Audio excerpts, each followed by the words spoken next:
So I want to welcome all of you to Duluth East High School. It is Tuesday, November 29th. It is 4:50, and I just want to apologize for the delay, but with the weather and with other holiday travels that some of our board members were at, and some illness that I know is present in not only our classrooms and in our buildings, but also here on the board. So welcome to our special board meeting and our annual report for the community. So I'm going to ask Member Loeffler Kemp to take roll. Thank you. Member Derek Eater. Present. Member Kirby is excused. I am here. Member Loeffel. Here. Okay. Member Oswald is excused. Member Sadowski. Here. Okay. And Member Sandholm is excused. We have a quorum for members. And then let's rise for the Pledge of Allegiance. I pledge allegiance to the flag of the United States of America and to the republic for which it stands, one nation, under God, indivisible, with liberty and justice for all. Thank you. And board members, you've had a copy of the agenda for a few days, and so I'm looking for an approval of the agenda tonight. A motion. So move. Member Eater, do I have a second? Second. Member Zadowski. So we are approving of the agenda, and at this point we have public comment. Any community members or staff members that would like to share, just some overview statements or some concerns or some celebrations would sign up and have public comment. I know no one has signed up because I checked, but is there anybody that would like to? Sometimes we allow that, well, we always allow that to happen, even if you don't sign up. Seeing none, our next item on our agenda is number 5, the State of Student Achievement and World's Best Workforce presentation. And so I am going to ask Superintendent Magus to begin. He might very well pass it off to our committee and our leaders there. Thank you. We appreciate this opportunity, and we also appreciate engaging the community in this conversation as well. We have a broad committee of advisory individuals who worked on this as well. A couple of weeks ago, we met at the Alternative Learning Center Academic Excellence Online building at Tech Village, and we had over 30 people there, and it was really broad, diverse group of people. So it was really, I think it was a great opportunity to engage people further. But our teaching and learning team are doing the bulk of the presentation today, but I wanted to start, if we could click forward with the... And John, if I could, because we don't have this opportunity often, I do want to, first of all, say hello to the board and welcome to our community. And I also want to take this time to actually have our team introduce themselves really quickly. Not all of us always make the board meeting unless there is a presentation, but this is a chance for the board to get to know the teaching and learning equity team, because these are the leaders who are charged with assisting us moving the district forward, and I'm looking forward for them to introduce themselves before we begin. So let's start over here, and then we'll just quickly circle name and title. Callie DeBrent, Mental Health and Social Emotional Behavioral Multi-Teach Systems and Support Coordinator. Deal Luzman, Curriculum Coordinator. Jeremy Rupp, Community Education Coordinator. Jacob Pinsula, Principal Treatment Sites. Lisa Larson, Families and Transition Coordinator. Buju, I'm the I'm the coordinator for American in Education and Masonic Foundation Learning Program. Nate Smith, coordinating the Office of Education Equity. And Laura Thurston, Assistant Director of Special Services, Student Services. Jason. Jason Crane, Director of Special Education. Tanya Lake, Director of Assessment and Evaluation. Brenda Sparks, Director of Elementary Education. Jen Larva, Director of Secondary Education. Sherry Williams, Early Childhood Program Coordinator. Thank you. And I'll turn it back over to you for Thank you. Thank you. Thank you. Yeah. We'll say that back. It's really nice to see you all. We do get a chance to see sometimes you individually and other opportunities, but it's an honor to be here with the leaders and the workers and and celebrate and to learn more and vision forward. Thank you. And we also have Jacob Laurent, if you want to introduce yourself. Your name You and missed the title. introductions. Hey, I'm Mr. David, project coordinator. Excellent. And thanks as well to Kayla Carroll and Patty Paquette, who provide administrative assistance for us. But as far as our district vision and strategic planning, we have just a couple of brief slides. And the reason for that is because we're providing a much deeper update at the committee of the whole meeting next Thursday. So in many respects, this is an opportunity for us to learn about what our current status is. And really, before you move forward, it's important to know what your current reality truly is. And really that provides us a good insight into the state of the district from a variety of data sources. But then, once again, as far as what will we be doing about it, there are some things and strategies related here, but we'll be hearing quite a bit more about where are we with our district vision and strategic planning a week from tonight. But there is a link there to the strategic planning website if anybody wanted to look at it at another time with more information. But the four strategic directions that we're focused on now while we're going through this process are really strategic planning, that we're making sure that we have our strategic plan in place, transparent resource planning and allocation, and the board might note too that those two goal areas are my superintendent goals as well, so those are aligned with the work of the district. And then the next slide, the next two directions are equity-based instructional leadership, and we're making sure that our systems and structures are in place with the different teams that we have, which would include our Cabinet Plus group, Principals Plus, and our elementary and secondary leadership teams. Those are being grounded in the work that's a partnership between the Center for Educational Leadership, their work in leading equitable schools. So that's really forming a foundation for us. And then the direction of effective multi-tiered systems of support. We're really deeply recommitting to our support of multi-tiered systems of support by focusing on assessing our current reality and building critical infrastructure through our continuous improvement teams, master schedules, professional learning communities, as well as we're engaging with the regional centers of excellence for an MTSS cohort with other districts. So in some ways you might look at this and say, it's all kind of stage setting.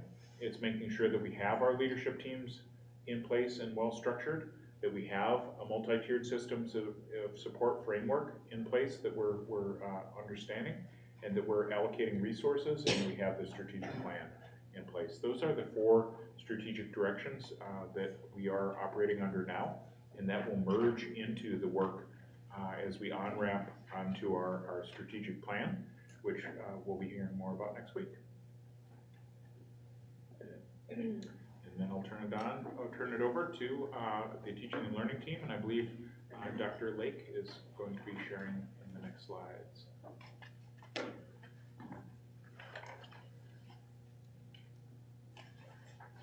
There are two primary accountability systems in the state of Minnesota for schools and districts. The first is World's Best Workforce. That is under state legislation, and districts across Minnesota can be identified as needing additional support based on the results of this accountability system.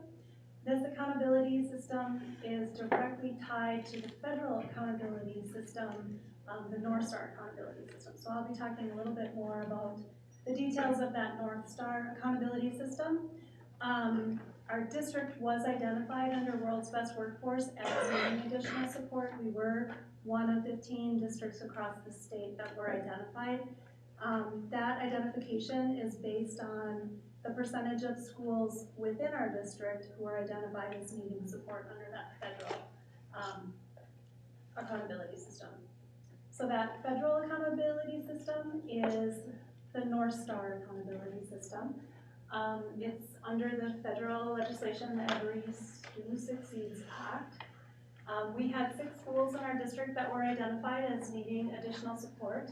We had 2 schools that had been identified previously. They weren't identified this cycle, as needing additional, but because they didn't meet their specific exit criteria, they still will remain getting, they will continue to get support. And the identifications in that North Star accountability system, there are several of them. They're grouped into 3 primary stages. And then the support that schools receive is, it really varies in intensity depending on their designation.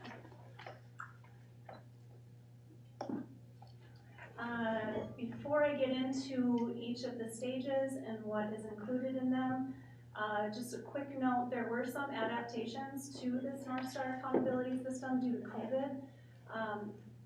We would have had our accountability ratings last year, but the timeline was pushed back by 1 year because of COVID. And then our 2020 and 2021 achievement data was not calculated.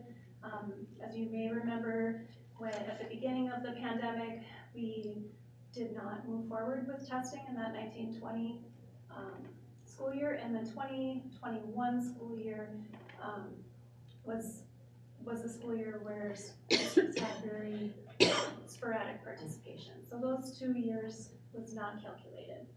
So then what they did is they assigned more weight to the data from 2019, so pre-pandemic.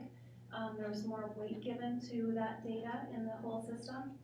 And then because there were so many inconsistencies in how attendance data was collected across the state, they did replace one of the indicators, which is consistent attendance, with something called maintenance of enrollment, just as a one-time COVID thing. And I'll talk a little bit about what that maintenance of enrollment is in the next slides. So as I mentioned, there are a number of indicators that our schools are evaluated on, and those indicators are grouped into stages. So the first stage includes 2 indicators, academic achievement and progress toward English proficiency. And each indicator has its own thresholds that schools need to score above. When we look at academic achievement, what they're talking about is the number of students who either meet or exceed standards divided by all of the students in tested grades that we're expected to test. So essentially it's a percentage of students who meet or exceed the standards. Progress towards English proficiency looks at our English learners and the amount of progress that they made toward their individual growth targets. In stage 2, there are 2 things. There's academic progress, and that is a score that is earned. It's based on students' achievement levels from year to year. So if a student was not proficient one school year and moved up a level to partially proficient, they earn points for that. If they move up a couple of levels, they earn points for that. So there's a system of points depending on if students move up and progress or decline in their skills from year to year. Our high schools are judged on their graduation rates, the percentage of students who graduated in both 4 and 7 years, both of those are looked at. And then that final stage typically is consistent attendance, which is defined as the percentage of students who attend school more than 90% of the time that they're enrolled. Now, as I mentioned, with COVID, they did replace that consistent attendance indicator with something called maintenance of enrollment. And what that was is they looked at the percentage of students who were enrolled in your schools in the spring who also came back in the fall. So they looked at 2021 data and 21-22 data to see if you maintained students or if they left to go to a different district or if they were homeschooled. They really wanted to see students maintain their enrollment in your district. And they replaced that consistent attendance indicator. Can I ask a question quick? Dr. Lake, so what this sounds like to me is they're slotting things in and out of an equation. So how are they controlling for differences in what the data looks like? Or are they not, and they're just saying this is what we're doing? Yeah, this is just what they used for this round of identifying schools. So it's not being compared to previous identifications. And so they're not using it to do anything, they're just, like, what are they using it for? So in each of the indicators, there are thresholds that are set. So they rank schools across the state. Thresholds are set, and then those who are in the lowest are identified as needing additional support. Okay. Yeah, and then, and I'll talk about what those So it's not levels of comparison, support. it's just for qualifying. Correct. Okay. Schools across the state are compared against each other on these particular. On these particular. Yeah, okay, but yeah. not on, But not previous year to year to economy. year to year. right. Okay, that makes sense, thank you. Sure. Next slide, please. All right, so when schools are identified as needing additional support, that support varies in intensity. The first level or the first designation is targeted. So if the school has been identified as needing targeted support, they do get support. It's primarily additional support from the district, although they do have some additional opportunities to participate in professional development with the regional centers of excellence across the state. Our schools that were identified as needing targeted support are listed on the left there. The reasons why they were identified, each of them were identified for the same reasons.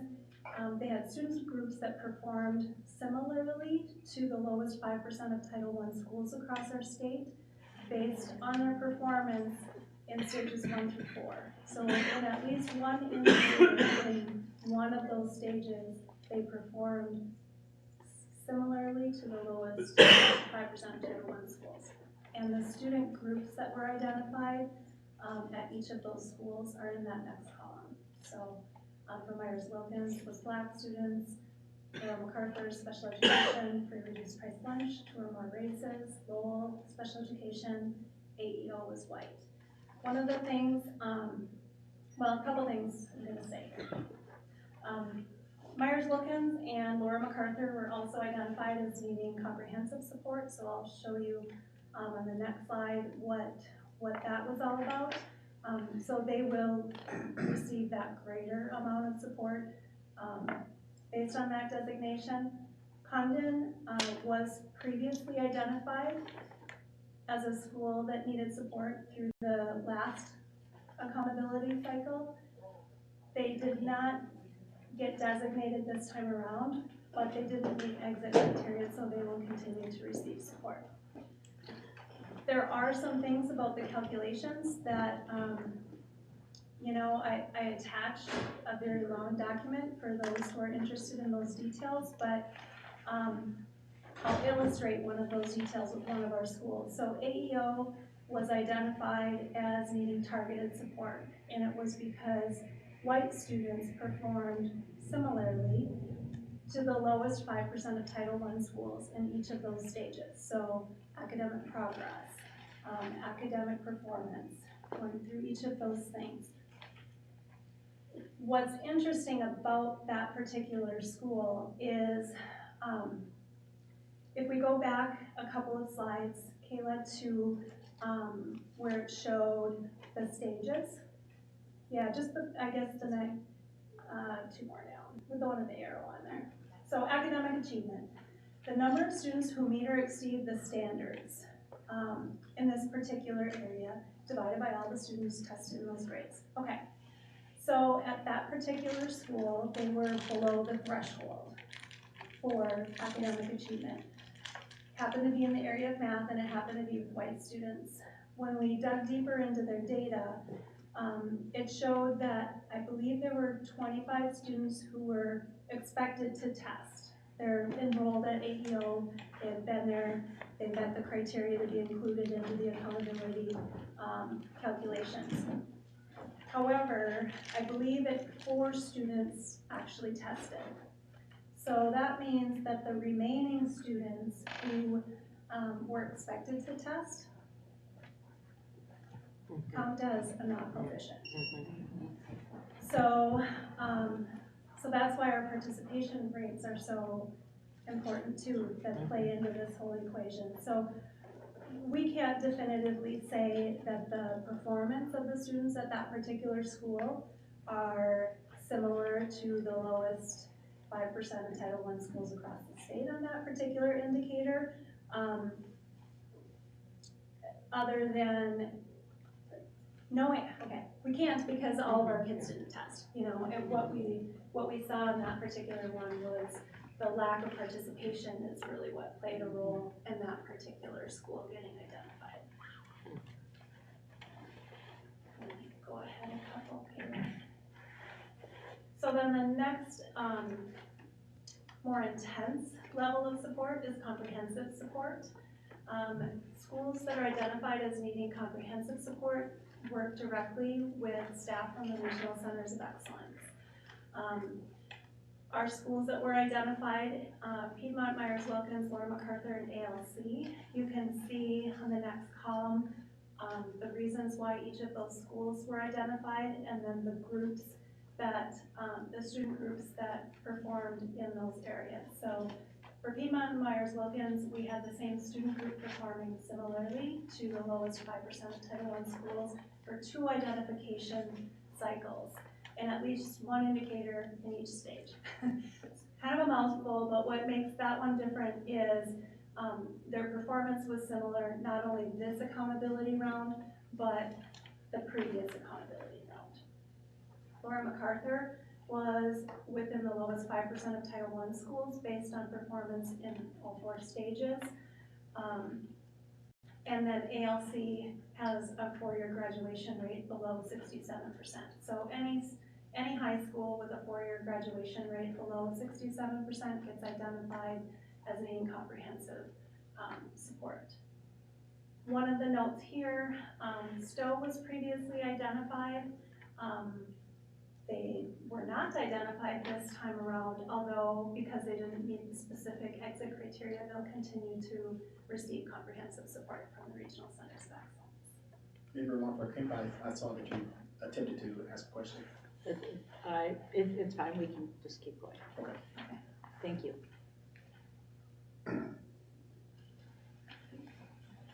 And then if we look at just a comparison between the last identification cycle, in 2018 we had 4 schools that were identified as needing targeted support. We had 2 schools this time around. Comprehensive, we had 2 schools in 2018 that were identified as needing comprehensive support. We had 6 schools this time around in 2022. We had not been previously identified as a district, and in 2022 we were identified.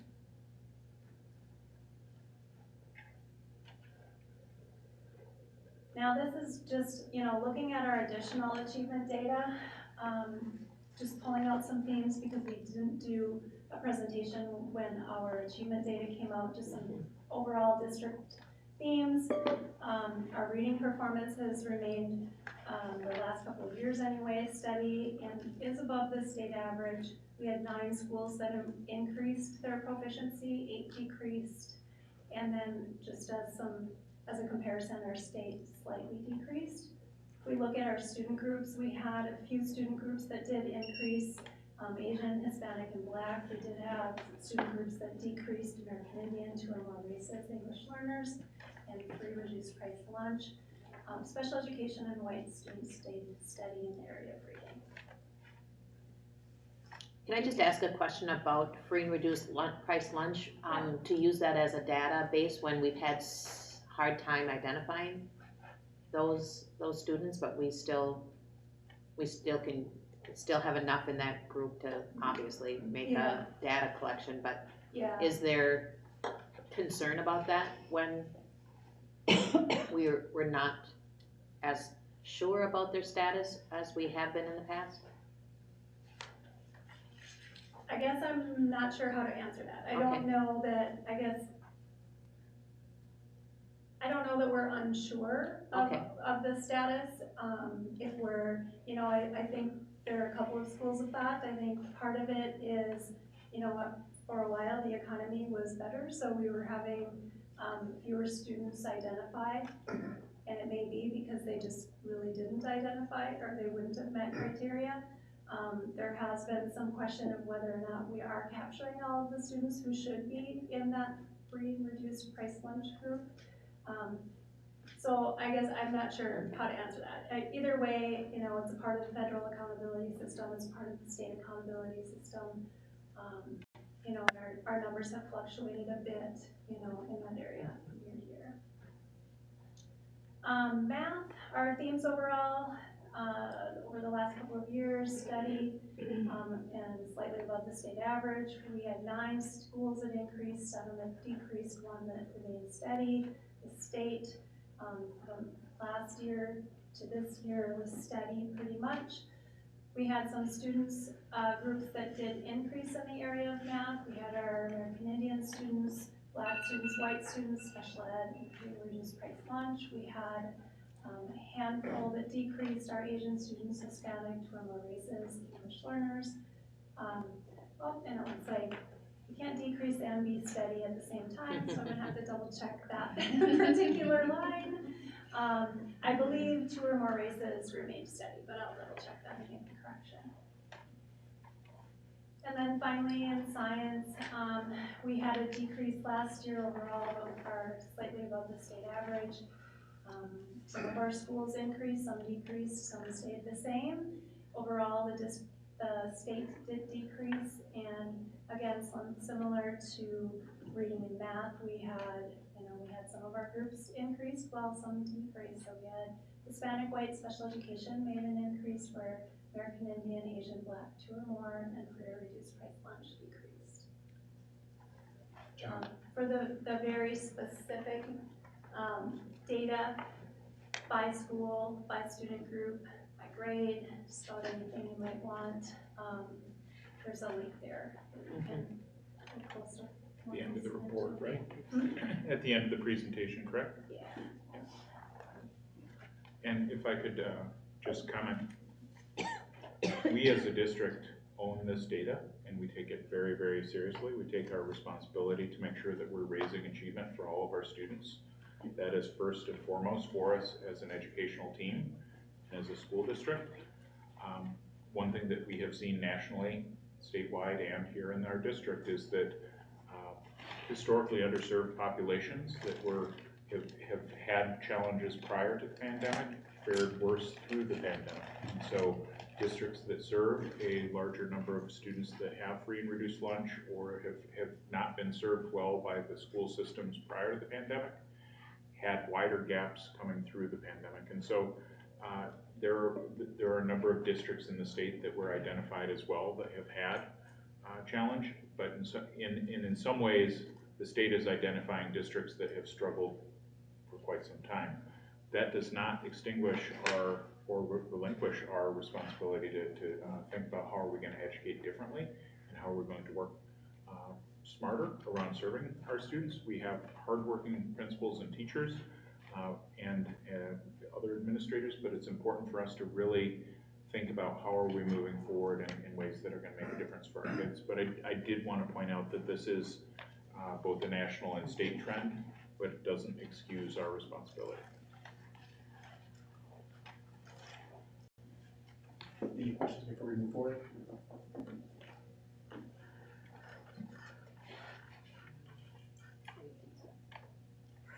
So thank you. Next, we're going to move to our world's best workforce. So now that we have had a chance to hear all of the data that Dr. Lee has shared, as a district, as John shared, we take it very seriously. So it's the now what do we do?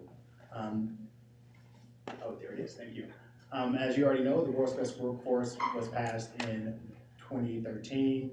It was passed by the state, and because the state also had the desire for us to make sure that all of our student groups were achieving and that we move forward with a robust workforce in the state. And so they identified 5 key areas for us to focus on. All children are ready for school. All 3rd graders can read at 3rd grade. Excuse me. This is much better for me. All children are ready for school. All 3rd graders can read at grade level. All racial and economic achievement gaps between students are closed. All students are ready for college and career. And all students graduate from high school. And so as a district, the World's Best Workforce Plan identifies all of the key plans and efforts that we're going to make to improve outcomes. We're going to start off with an introduction to kindergarten readiness. And I'm going to have Mrs. Williams. Right. So Duluth preschool does not serve all children who will be entering kindergarten, but we do serve over 300. Of those 300 students, 2/3 of them meet federal poverty guidelines. And so when we look at how we are serving children, we're using a nature play-based pedagogy, which has proven to be very successful when we look at our data sets. We're focusing on the whole child in that way, strong bodies, strong minds, and strong families, also an emphasis with our early childhood programming. I'm keeping it pretty short and simple, I hope you don't mind. Let's go to the next slide. We have always maintained a strong focus on diversity, equity, and inclusion. We look forward to, in the next World's Best Workforce plan, to share our Duluth preschool data. Up until this point, the World's Best Workforce kindergarten readiness measure has been a beginning of kindergarten fast test score, which looks specifically at some early literacy data collection. Whereas in Duluth preschool, we are assessing the whole child. And we know that that picture of the whole child is a more accurate picture for whether or not a student is ready for school. We are committed, as most early childhood programs are, to developmentally appropriate practice. So while academics have been pushed down lower and lower and lower into the grades, we have maintained developmentally appropriate practice in early childhood, which leads us to that play-based pedagogy that we use. We also have a commitment to close opportunity gaps. So our students, again, most of them meeting the federal poverty guideline, we want to provide for them the same kinds of experiences that all children of a similar age group have access to, such as swim lessons, field trips, those rich experiences that give us background knowledge and vocabulary that help us to be successful readers because we can make sense of the things that we're reading. So those are our commitments in Duluth preschool, and next year you'll get to see our data, so that'll be exciting. So I do have a question. So we have 300 students in our preschool. Is that a cap, or is it just because that's how many of our families in our boundaries have reached into preschool school? That's how many we are able to serve. It's the maximum that we can. Oh, it is. It's Okay. just over 300. Okay. And Sherry, how many sites is that again? Are we We've serving got students? We're in 7 of the schools, and then one program working specifically with preschool students whose families are experiencing homelessness.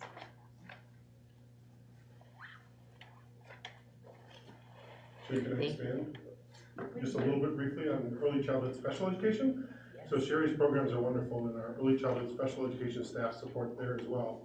We have 400 daycares and community sites in our area. We're in about 50 of them in a year, so special education staff, like we do in our programs in our buildings, we support our community at over 50 locations in our area. So just so you know that data.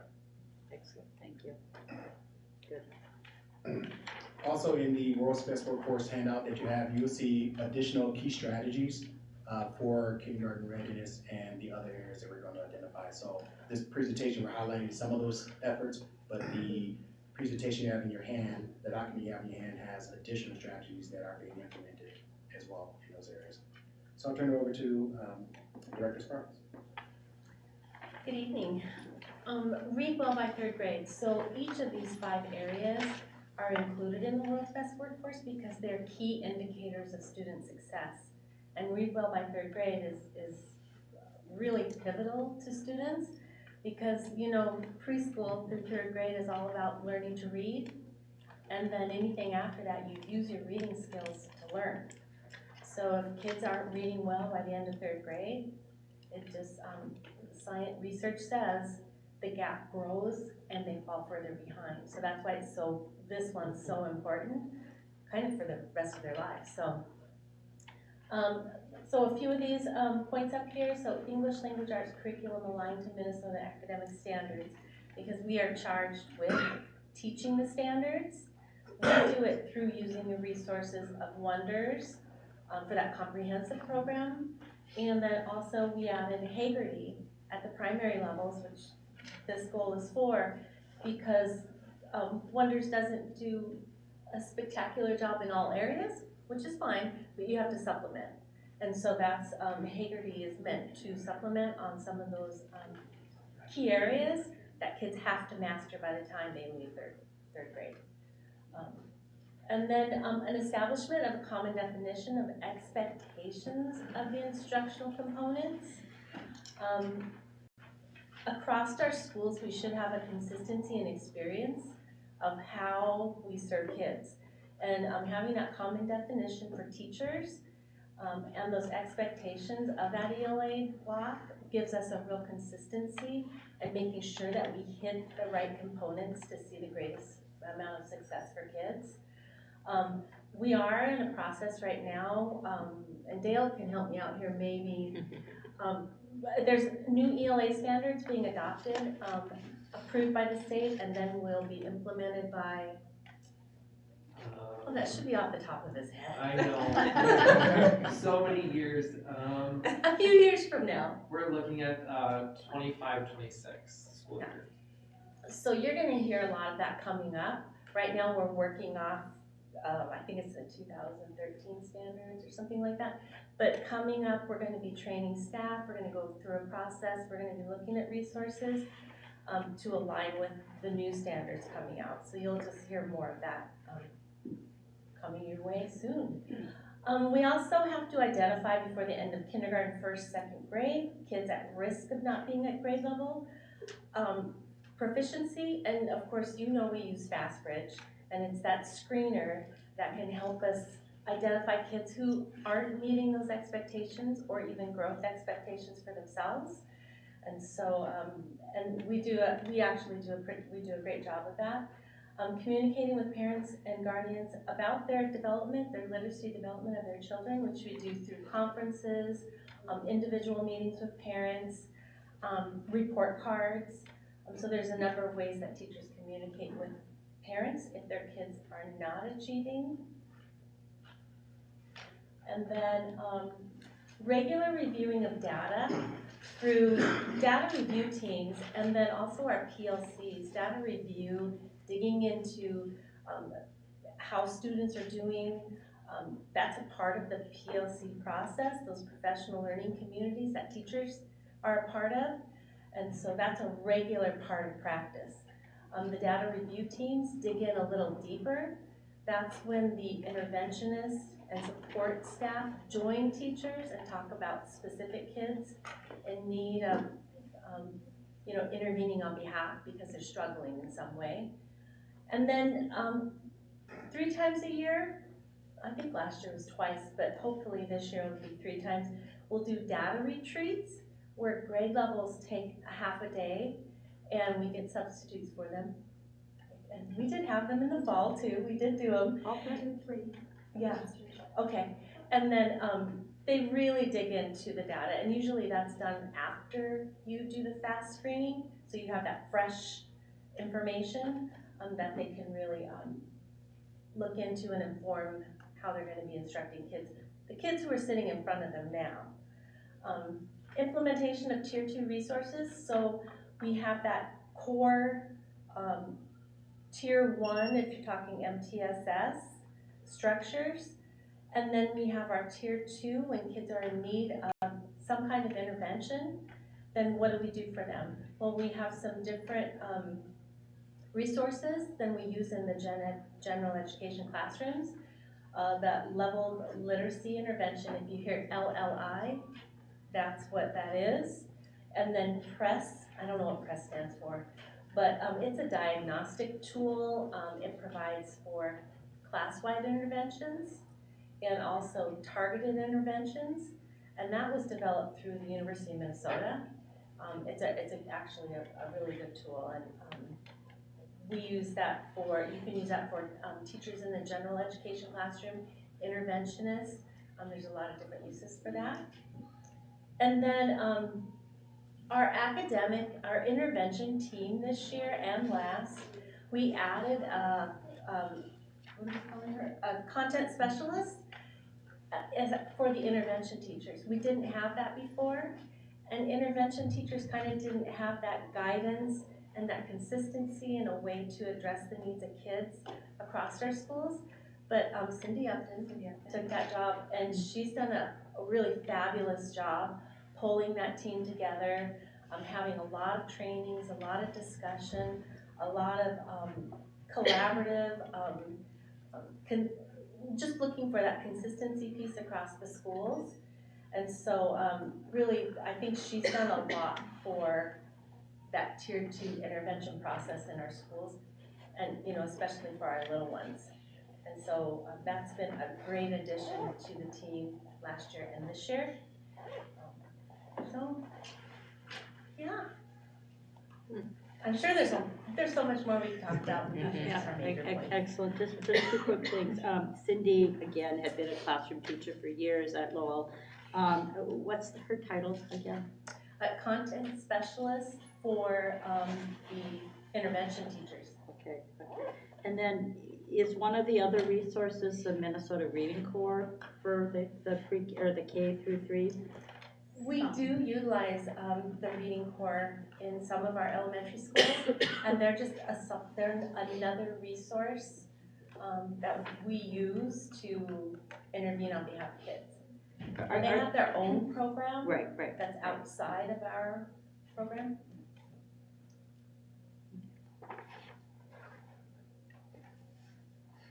Is fast bridge testing only K through 3? No, K it's through 5? actually through 8th grade. It is. Mm-hmm. We need a presentation, I think, on just fast bridge. Like, Yeah, I think it'd be fascinating. I hear so much about how that has helped over the last 4 to 5 years, I think, is about how long we've had it to really drill into how we can identify what we need to identify. And it continues to evolve. They've made some changes in the last couple of years that have really made a big difference on those intervention pieces. I hear a lot about letters. Do we do anything? I hear it at other board meetings when I'm watching. So is that a specific curriculum to address reading, or? It's a phonemic awareness curriculum, and we do have some curriculum work focus on phonemic awareness, and also we do the Haggerty model. But it is something that we continue to investigate. So as we think about like what is our learning work, part of the learning work is making sure that our universal curriculum is the best it can be. And so we continue to investigate other possibilities like letters.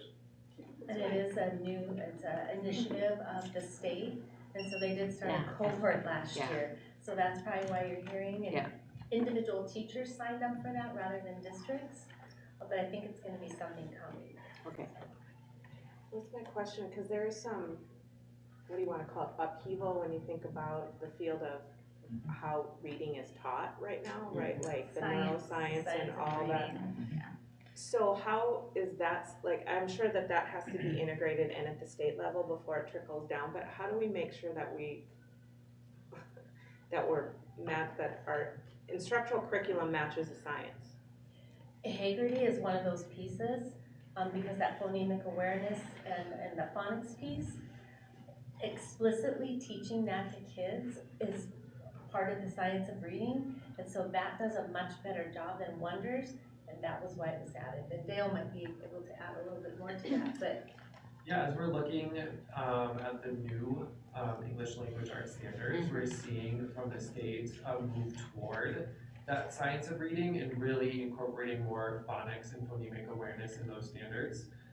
So we already have a committee of teachers who are starting to go through those standards and think about how that's going to impact instruction.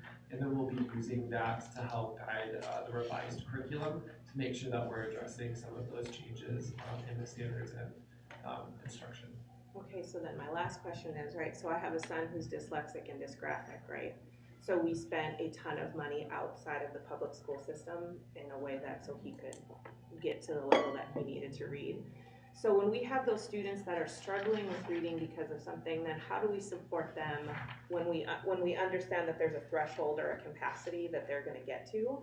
And once they get to that threshold capacity because of dyslexia or some other related, how do we support them then through the rest of their curriculum?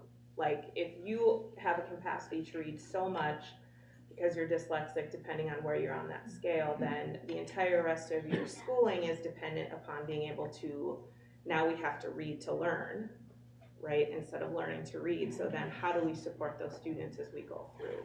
Because reading, right, we have to get these kids ready, but let's say they aren't ready, or they don't get where we need them. So how are we supporting them in the rest of the curriculum when we know they have a deficit in reading, but we know that deficit is gonna affect social studies, science, all these other things, so. Well, supports for a student like that should not end. I'm just covering through third grade. Yeah, that's just my. But they should continue, and actually that's part of the law, is that it has to continue, that they receive the supports and the education that they need, that student needs, and should be tailored to what they need. So that's been a recent addition to statute, I think even in the last year. So they have to continue to get the support that they need. Could be part of their 504 IEP support plan. Oh, yeah, no, I understand, that's somewhere where I think about it, you see even in the university setting, right, when you have students, when the reading isn't where, because we're neurodivergent or we have something else going on, then how do we make sure their content, so when we look at 8th grade science scores and 8th grade math scores, that we're actually measuring science and math and not reading. Well said. Mm-hmm. Yeah. I agree, and I think it would be important as we emerge from the process of putting our strategic plan together to have regular progress monitoring reports, so we go deep into individual subjects, because I think literacy, especially early literacy, is something that is so complex and so important that we get it right, as we've said here, that if we don't get it right, students are going to struggle perhaps forever. I think that it could actually, I normally like to go deep into early literacy reporting. It would probably take a good hour or two to go deeply into it. But I think that it would be very much worthwhile, because I think that early literacy is probably the most important thing that we focus on as a district. So I'd like to invite the teaching and learning team to provide a presentation in the coming months. And I was going to add to that, because let's not forget, early screening is occurring, so many levels in our school district. So that early screening and detection is occurring, and that's why we keep talking about an MTSS structure, right? That multi-tier systems of support structure, because once we have something in place that's solid, we'll have a process for screening students, leveraging data that we collect from those students, identifying where gaps exist, and then providing the appropriate intervention and support for those students. So that would surface if we had when we shore up further our MTSS system structure. So I think more and more when you hear about the MTS structure and how we move forward next year, that's how we're going to be able to capture students and support them earlier. Thank you, Director Sparks. Now we're going to turn to high achievement for all. Hi. Dr. Lara. Yeah, so thank you for letting us talk a little bit about high achievement for all. This is a little bit different. You heard from kindergarten readiness, that was very specific, and then you heard something very specific from Director Sparks regarding reading for our pre-K, our up to third grade students. High achievement for all kind of is everywhere. It's all the way down to preschool, all the way up through our adult basic education programs. And we have a lot of different strategies that are encompassed within our World's Best Workforce Plan. I just pulled out a few of them, because for me, when I think about high achievement for all, I start thinking about what are we doing for the equity of our students. And so I started really thinking about, like, where are we in our equity work that we're doing. You'll see I put the color brave space norms up there. We're really talking about equity with our work, that we are doing with the Centers for Educational Leadership out of the University of Washington. There's a couple different components with that. So we want to ensure that all of our students are able to reach achievement. Well, how do we know that that's happening? We really need to get down to that, what's happening in the classroom. And so principal coaching, and yep, I have 2 capitals on that because it's like a thing. Like, we're coaching principals. Mhm. That's what Brenda, myself, and Anthony, we've been going through a principal support cohort where we're getting specific training on how do we work with principals, how do principals work with teachers, how do teachers work with students, and we're identifying that root cause at the student level, and then we're building backwards. We're going up for a through line so that we can see, like, what is the issue that we have at the student levels. What are the teachers doing to address the issue? What are the principals doing to support the teachers as they're addressing the issue? So we have this through line that we're working on. That's a real big part of our equity work that we're doing right now. The other piece of it, part 2, is that we have been engaging as a district level team on leading equitable schools. And we have, Lisa Rooney has come up now to Duluth. We had a couple of trainings, but we had a really engaging opportunity to do some embedded lessons with Lisa. And so we went to Denfeld one day with half of our principal group, and we went to Piedmont the second time with the other principal group. And we led focus groups with kids, or she led focus groups with kids, and we were hearing from our students. And I don't know, I was in the Denfeld group, and I know Anthony was too, and just resonates with you, the student voices that you hear. And when you're hearing from them what they need, what will make their experiences better, I mean, I think that's really important work. And we're going to be doing more work with her throughout the year. We have another embedded session coming up in January where we have full day sessions where we all learn together, then we do these embedded sessions, and we're going to be doing like culture and climate of the schools.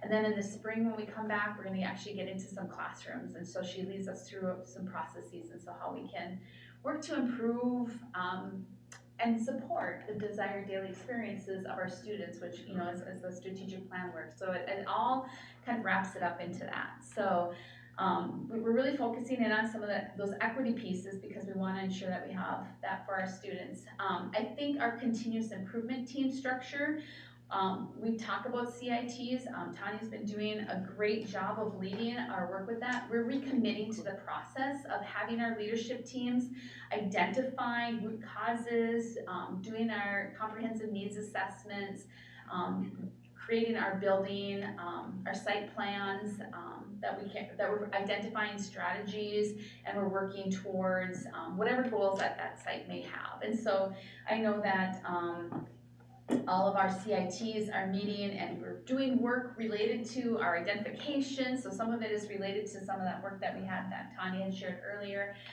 But it's really coming down to what do our students need and what are our goals that we have for our students. And so that's been a recommitment process that we've had this year. And we've had some training at Principal Plus meetings for our principals and our other district leaders. So. And I appreciate you sharing that, because this is the connection to the data that we just discussed. So when you heard terms around equity and how we're going to make sure that we are leading with an equity mindset and make sure all of our leaders, including everyone in here in our building principals, are leading with equity in mind, it's because of the disproportionality that exists in the data. It's because of the disparate outcomes that exist in our data and across our schools. So this is one of the most essential pieces of how we are really being strategic and focused on improving outcomes, because as everyone develops that mindset and moving that equity journey, we know that's going to influence what happens ultimately in the classroom and have better outcomes for students ultimately. John? And go ahead, member. No, go ahead. I was going to say, to continue that just a bit further, that this is, as Mr. Bonds and others have said, this is an essential part of what we believe will make a difference for our schools, because we believe, we know we have a lot of good and great principals, but different principals have different skill sets, and different principals are doing well at some things and might struggle at others. But it's important for us to follow a model where we have principal supervisors who can coach and lead around those areas so that they can take pockets of greatness and make sure that they're spread. And also if there's a particular challenge that somebody is facing, for them to be able to help guide them and connect them with others so that they can have that greater effect. And I know we've talked about like principal or teacher evaluation. If a teacher never gets feedback on how they're doing and what they can do well and what they can do differently, they're not going to be able to improve. And likewise, for our principals, if we're not able to go deep with those conversations on teaching and learning, we won't see that progress. And so that's really why we've put in place the directors of secondary and elementary. It's not meant as a bureaucratic layer. It's meant as somebody who can be close to the work and guide and shape that work. All right, next slide.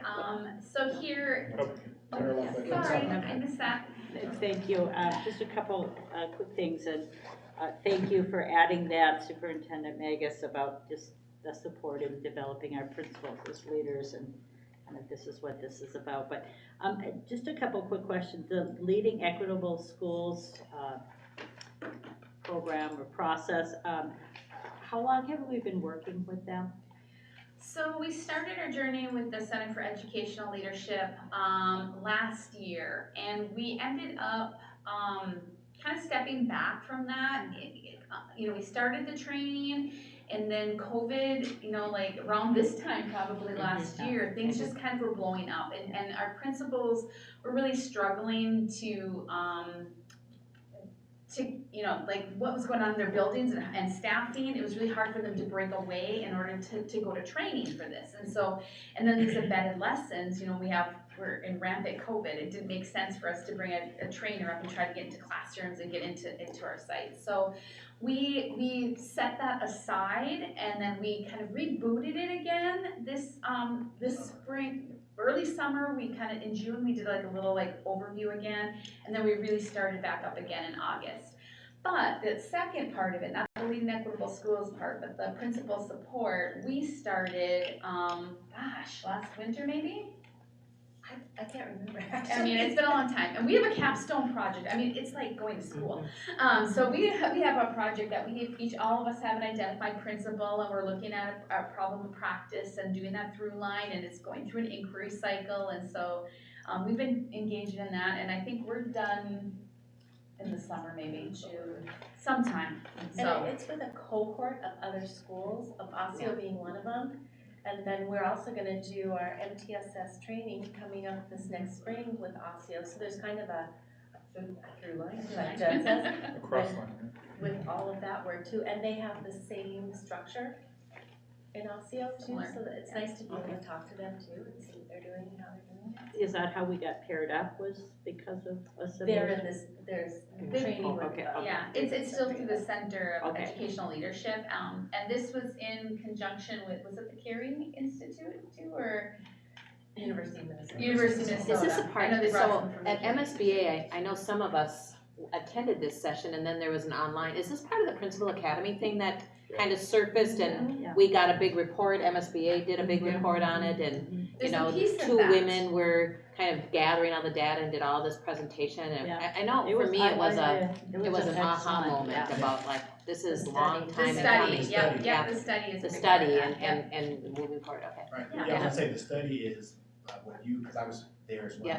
That was a study around this kind of work and why it's really important to build the capacity of our principals as instructional leaders. So that was the research, but now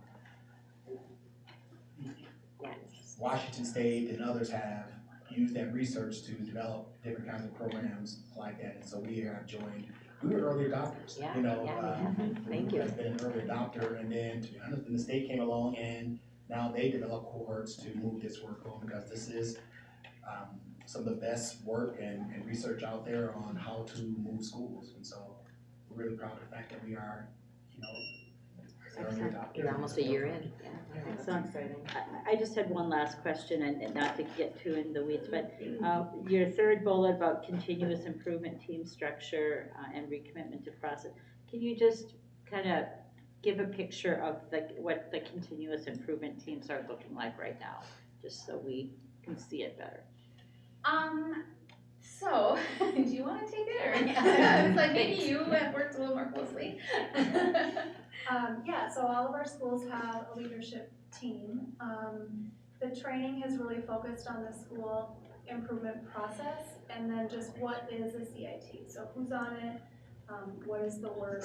How do we do the work together? The school improvement process, so we've been training on conducting comprehensive needs assessments, so doing a data review, identifying a root cause, why does our data look the way it does, and then identifying evidence-based practices then that are aligned to those needs in that root cause analysis, setting our goals, and then monitoring those evidence-based practices. So monitoring the adult behaviors, like what did we commit to as a staff that we're going to do, and how do we monitor to make sure that we're following through on those commitments? Because if we are selecting strategies that are evidence-based, we're doing them to fidelity, we're monitoring whether or not we're doing them, the student outcomes will come. So 6 teachers, or a mix of teachers and social workers and different content, 6 teachers, 8 teachers, 12, I mean. Depends. It depends It on the depends. site, Okay. depends on the needs, Okay. yeah. And we're giving stipends so that the work they commit to, they have the, Yeah, it's a Yeah. stipend position in Okay. the teacher's contract. okay. That we've increased the number of stipends because we're trying to make sure that we have more individuals at the table who Yeah. also have additional work, whether they're integration specialists or whomever the building decides need to really be at the table and have to participate in that data dive. Again, we're talking about that student performance data that you just been giving a presentation of. Each school is diving deeper into their data to identify areas for improvement, and then they're identifying strategies that they're going to employ to improve outcomes. So that's how we take the data and make some critical decisions on what to improve on and to focus on. And obviously the principals are on this team. Yeah, They they lead lead it, the team. yeah. Mhm. And 1-year commitment, 3, It's a 1-year commitment. Most of our schools, our staff that are on the teams are on there for multiple years. And we attend them too, okay, oh, you do? And then I'm especially for the identified schools, Okay. we attend them. And how often do they meet? Once a month or twice a month, yeah. Depends on their need and how long they're meeting. the data that's, and then I'm assuming that there's some standard definition, some standard process that we have when we use words like data. We know what that means, and we know that it's. Yeah, we did a training on the 5 different types of data, the different categories and the different levels, and we aligned it to the language that's used in the SAL training, just to make sure that we're trying to align that system with our work with the regional centers of excellence. They have different systems and different language, and we're trying to bridge those together, so it's streamlined for staff. But yeah, we've done that. And then the training that we've done with our continuous improvement teams, I've taken that, I've made it kind of more mini, and then I've been working with our MTSS coordinators. You'll hear, hopefully you'll get to hear from Jake and Callie on the work that they're leading with our MTSS, social, emotional, behavioral coordinators, but they're getting that same training so that, and they are also represented on those school improvement teams. So the evidence-based strategy that's identified across all of our schools within social, emotional, behavioral, PBIS, those teams, the MTSS coordinators are leading that work, and then they're representing that work on the CIT. So, that's great. yeah, just trying to connect some dots. That's awesome. I really appreciate all the different resources we're tapping into at the state level, the regional centers, the leading equitable schools, all the different partnerships, and really appreciate the work I know it takes to do that kind of partnership. So thank you. Oh, yeah, okay, so, another component, in order for us to have, better results, we need to have better training for teachers. And I only added just a little piece about some of the staff development pieces. We do offer a lot more than just training for elementary teachers, but that has been a focus this year, is on trying to utilize the math and reading resources and provide some additional time for teachers to get their training on that. And then the last thing is that we're being more intentional about incorporating culturally relevant curriculum and instruction. Dale Uzelman has done a great job of reaching out to other departments like American Indian Education, I think the Office of Education Equity, and starting to reach out and have those partnerships. He's been intentionally talking about the concurrence and non-concurrence report that comes out and working with content specialists to ensure that they know what the academic standards are around American Indian, the American Indian standards that are embedded within our standards. So we're trying to have that focus and be more intentional about that. I don't know if you have anything that you want to add about that. I think the only other thing is that last year when Takat and I revised the procedural guide for curriculum adoption, we included in a rubric for equity, diversity, and inclusion so that when committees are reviewing the current and future curriculum, they're making sure that they're thinking about things like representation, stereotypes, social justice, culturally responsive instructional strategies.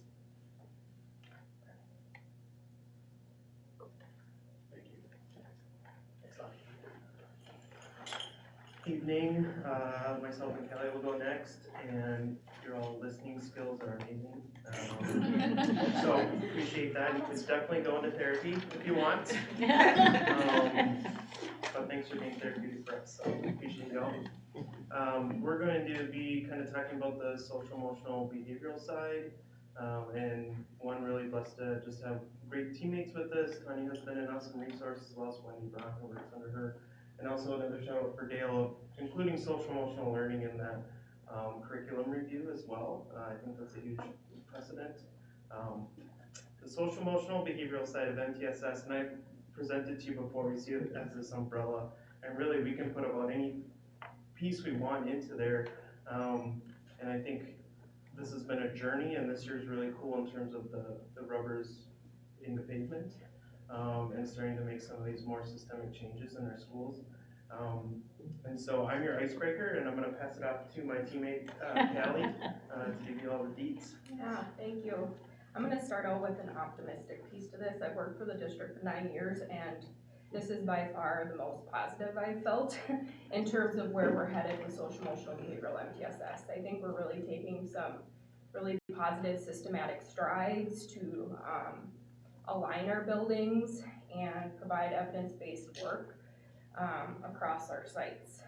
This year we hired 13 MTSS coordinators specific to supporting with social emotional behavioral MTSS, so that every school had access to an MTSS coordinator. We also have a few schools that already had MTSS coordinators, so it's been an added bonus to have an additional position to be able to support this work in those sites as well. In addition to those coordinators, every school was asked to also form a social emotional behavioral MTSS team if they did not already have an existing team or a PBIS team. And so these coordinators are assisting with facilitating those team meetings.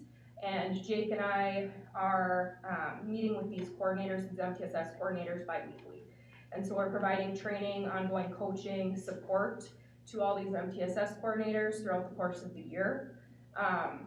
In addition, Tanya, as Jake mentioned, has been an amazing resource as well. She's provided a lot of training to ensure that our MTSS coordinators are also getting consistent training to what building principles are in regards to the continuous improvement plan process, how to create SIP plans and those goals for their schools, and how to monitor data effectively using Infinite Campus. And so one thing we've found is that we have struggled with consistent collection of data over the years, and what does that look like across our sites. And so we are starting kind of at square one this year with ensuring we have those pieces in order. And so right now we are making sure all schools have office discipline referral forms. We're making sure that schools have behavior response plans so they know when student behaviors happen, this is what occurs. We're also talking with sites about how to embed restorative practices into those behavior response plans as well. Which is kind of the next bullet point on here, is that we trained 94 staff in the last year in restorative circles.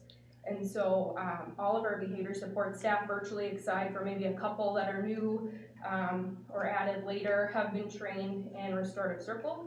And so really at that tier 3 level of support where maybe a kid is having to leave the classroom or something is happening within that classroom space, where an outside person besides the teacher needs to be called, those people should then be embedded in that behavior response plan to be able to respond in a restorative way. And so rather than defaulting to punitive punishments like out of school suspensions, detention, in-school suspensions, this is another strategy in their toolbox that can be utilized. As part of the restorative work we're doing, we also started a restorative cohort, and so for all those folks that we trained this year, we are doing some ongoing learning opportunities virtually with them. We had our first set of those cohorts this week. We had, actually last week we had 2 of them and 1 today. And so it's just an opportunity for people to engage in some ongoing conversations around the work they're doing with restorative, get some ongoing practice, be able to debrief on how that's going for them, and also be able to provide some additional training. And so today we talked about how do we incorporate thinking sheets as well in a restorative manner into our work, and just engaging the restorative dialogue essentially with our students. And so, in addition to that, we trained all of our staff this year in restorative chat. So all certified staff at the beginning of the school year did go through restorative chat training, which talks about how to engage in language in a restorative way with the students. So what happened? What were you thinking about at the time? What could improve, or what could we do to make things right and repair harm? You know, and so working through things in a way that will kind of expand upon thinking, improve skills in time, and support students in a different way versus, again, that punitive kind of way of thinking about behavior. And so in essence, MTSS, of course, is huge, right? And there's many, many layers. Restorative is just one layer within MTSS. It's just one strategy that we can use in our toolbox, but of course there's a lot of other layers to that. Social emotional learning curriculum is another piece to MTSS that we're doing district-wide, pre-K through 8. We have second step still occurring. Like last year, the data's been really promising this year as we are kind of going through our first data pull right now, and so that's been really cool to see. And then we also added a fidelity check component to that this year to ensure that staff are carrying out the curriculum the way it was intended. And so that's going to be an interesting process too as that data continues to come in. I also should add in, I kind of skipped over that piece, but specific to our MTSS coordinators, one of the things that we train them on and also our supporting buildings with was this year we conducted a tiered fidelity inventory as well as school climate surveys in every school. And so those school climate surveys were done with students, staff, parents, as well as in our community schools with our community partners. So that data that we're getting through that climate survey as well as the tiered fidelity inventory is being utilized to then inform those school improvement plan goals and guide next steps in terms of where those schools are heading this year. And then based on what the focus of those goals are is where we're gonna put a lot of our efforts in this second half of the year as these goals get finalized with the schools. So we know what areas we need to focus on first and most based on what most schools are working on essentially. In addition to that, of course, we have a lot of community partners. We have mental health therapy providers in every school, just like we did last year.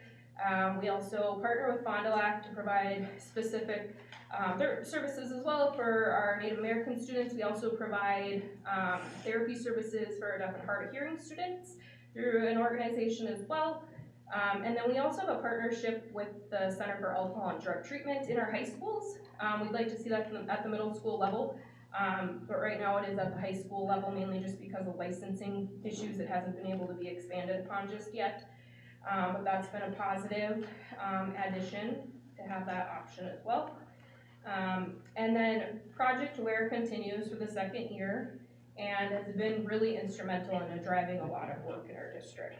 It is funding all of our restorative practices trainings this year and last year. It also is funding a variety of other opportunities. This year in January, we are planning to bring in and fly a trainer here. Of course, it's called CBITS and Bounce Back, which basically is a clinical therapy type intervention to be able to support students that need that level of support. And our special education social workers are going to be going through that training. We also provided Cognito at Risk this year to all of our staff, which are basically mental health stimulation training, where they can walk through behavior scenarios to be able to better respond to students who are struggling with mental health and also mental health crisis. It's also a suicide response type of training. So it did qualify for that suicide relicensure hour that all of our teachers are required to get.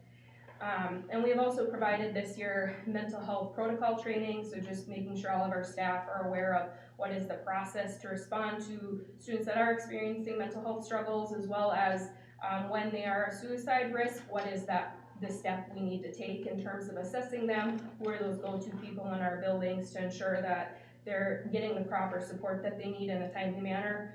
And then all of those support staff are trained in our Columbia assessment tool to be able to assess students that are at risk of suicide. And then they have steps basically that they're expected to follow within that protocol. So those are kind of just a handful of the trainings we've done this year. We've also done training specific to MTSS and what is MTSS, and really going back to square one with a lot of our staff to ensure everybody have that baseline understanding of where we're going and what it looks like. In the hopes that, down the road, we're gonna continue to develop this, where this year's a heavy focus on tier 1 and really trying to improve some overall school climate pieces in our buildings, in addition to really shoring up those data pieces that we need, as well as being able to have some better quality responses to behavior when behavior does happen with kids. But down the road, we are wanting to focus more on tier 2. And so some schools are more ready at this point for tier 2. So those schools we are providing a bit more support to, so that they can start implementing more of those evidence-based interventions as they're getting to that point. And so some of our work with MTSS is also, we lead a social emotional behavioral MTSS handbook team.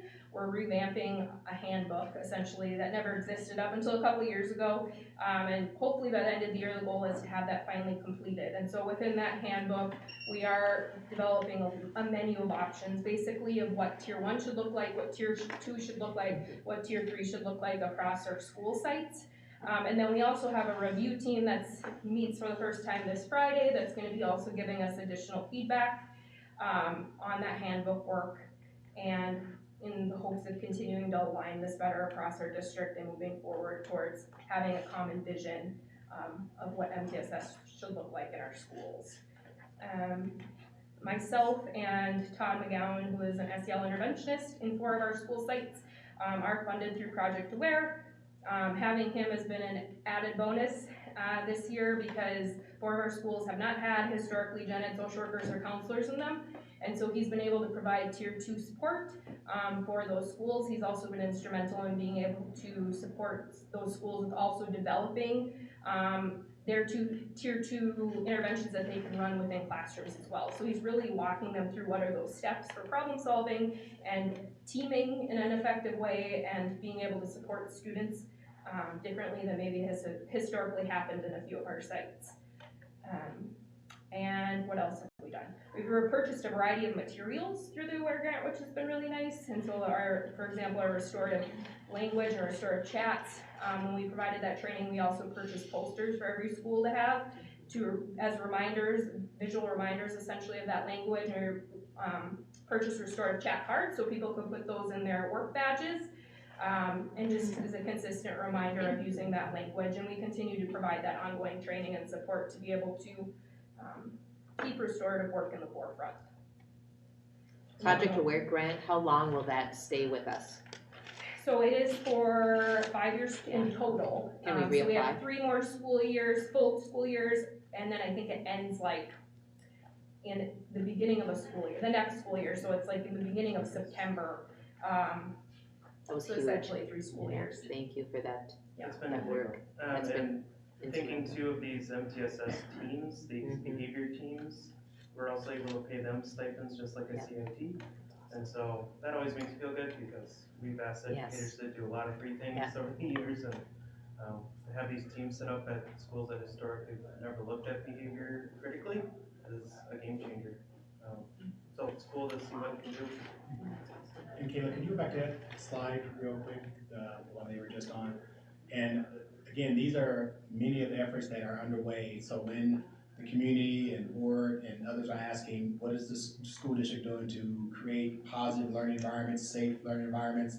These are some of those focus areas. And so when they say, when there's questions on how we put more staffing in place to support behaviors, the answer is yes. And these are some of those, things that we have done, in addition to a lot of other things that are not listed here. So that's why I always want to make connections to things that come up in terms of how we're doing things and what we're doing to address them. And I also want to give a shout out to our social workers and counselors because they have hard jobs.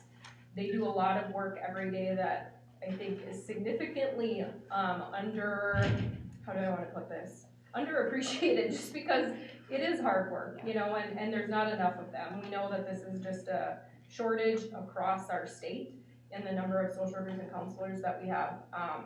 But I will say they're a big piece of this because I'm intentionally saying that because we focus a lot in here on mental health therapy, and I mentioned that, but we also have a lot of great internal people doing this work as well. I just wanted to say thank you so much for all this information, for all the work you're doing, and all the work that our staff are doing on this. I'm really appreciative that we have this AWARE grant, and I hope we can continue it on beyond the 5 years. I just wanted to share, I recently just enjoyed a conversation with a couple staff who have been trained, I think, in these restorative practices and circles, and they were just sharing with me just some really neat stories about how impactful that was, like for everyone involved, both sets of students, even this staff member, the principal, and just how powerful that work is. So thank you. I also wanted to say, I have some notes here. I have an 8th grader, and they've talked about the second step a lot. Good feedback there. And then I guess a follow-up question. I recently learned about Real Talk. Is that involved in that too? It's like a school group that's building leadership and restorative skills. No, we haven't. One of the things that we are hoping as more schools get further on board with restorative work and it becomes more embedded, I would like to see student ambassador groups forming, which is essentially a cohort of kids that could then support with restorative work in the school. And so they can help build community that way, they can help engage in problem solving and things with kids in a different way than the adults could just do. And it's allying with kids in a way that I don't know that we always do when student behaviors happen. Some of our schools are starting that process, but for a lot of them, I would say we're in the infancy stage of really building restorative practices into the culture. In December, we are planning to train ALC staff in restorative practices. We have 3 Fridays booked with them to be able to train their staff. And we're also gonna be training a group of them specific to implementation so that they can do more whole school restorative practices because they're really interested in that. They're also interested in starting a student ambassador group. And so we're gonna be training a couple adult individuals in that building that will support those student ambassadors, and then we'll be putting a group of students into that student ambassador training to get that going on that site as well. So that's been a really kind of a new and upcoming thing that's really exciting to see. I know Denfeld's also starting to embed more RP. I heard they're starting to do more circles within their WIN classrooms. Lincoln's been doing this for a few years now. It's very much a part of their culture. So they've been just a great resource when it comes to being able to provide ideas and feedback to other schools that are interested in taking more of this on at a larger scale. Thank you. We're going to move to graduation. Jason? We got a couple slides on graduation. Thanks for giving us a few minutes to celebrate these topics. I have to start with Check and Connect. That's the first bullet point, and just take a few minutes to celebrate our progress on Check and Connect. If you remember, board members, we brought this in several years ago. We started at Denfeld. We actually took about 1.5 years before we even hired and started implementing staff to run the program. We had some turnover over the years, but we've had a consistent coordinator for several years now. And her name is Sarah Lullinen, or newly married name Sarah Chilberg. Same person. Okay. But it's nice to have a coordinator that's been here for a while. And that position is under the special education department. And for years, we've had grant funds that have supported the program and hired extra staff as well. So we have an MDE and University of Minnesota partnership on this that have helped us along the way. And we started with an $800,000 grant from MDE. And most recently, had some St. Louis County grant funds that support our currently 15, we've expanded to 15 Check and Connect mentors and the coordinator that are here with us now in our secondary sites, including the ALC. So 5 sites. The funding sources will be here this year and next, and we will always look for scale up and future venture opportunities to keep this Check and Connect program. I celebrate this, Tanya celebrate this. I have to lift up Tanya as one of our people that's really guiding the work right now and doing a heavy lift of hiring the people and all the different projects that are involved with it. It is our most gold standard quality intervention. The kids that have been in Check and Connect, only one student has not yet graduated. And that particular student, I think, moved away from the district, so we lost the opportunity, but the kids that are with Check and Connect, they graduate, and that's a huge celebration. It started with just African American and Native American students. The program has expanded to include more population now. Tanya, you want to share anything else, or good enough? Sure, just briefly, we are currently serving nearly 300 students. We have left some, we started at 30 students and now we're up to nearly 300. We do have room yet on caseloads for students who have needs after second semester.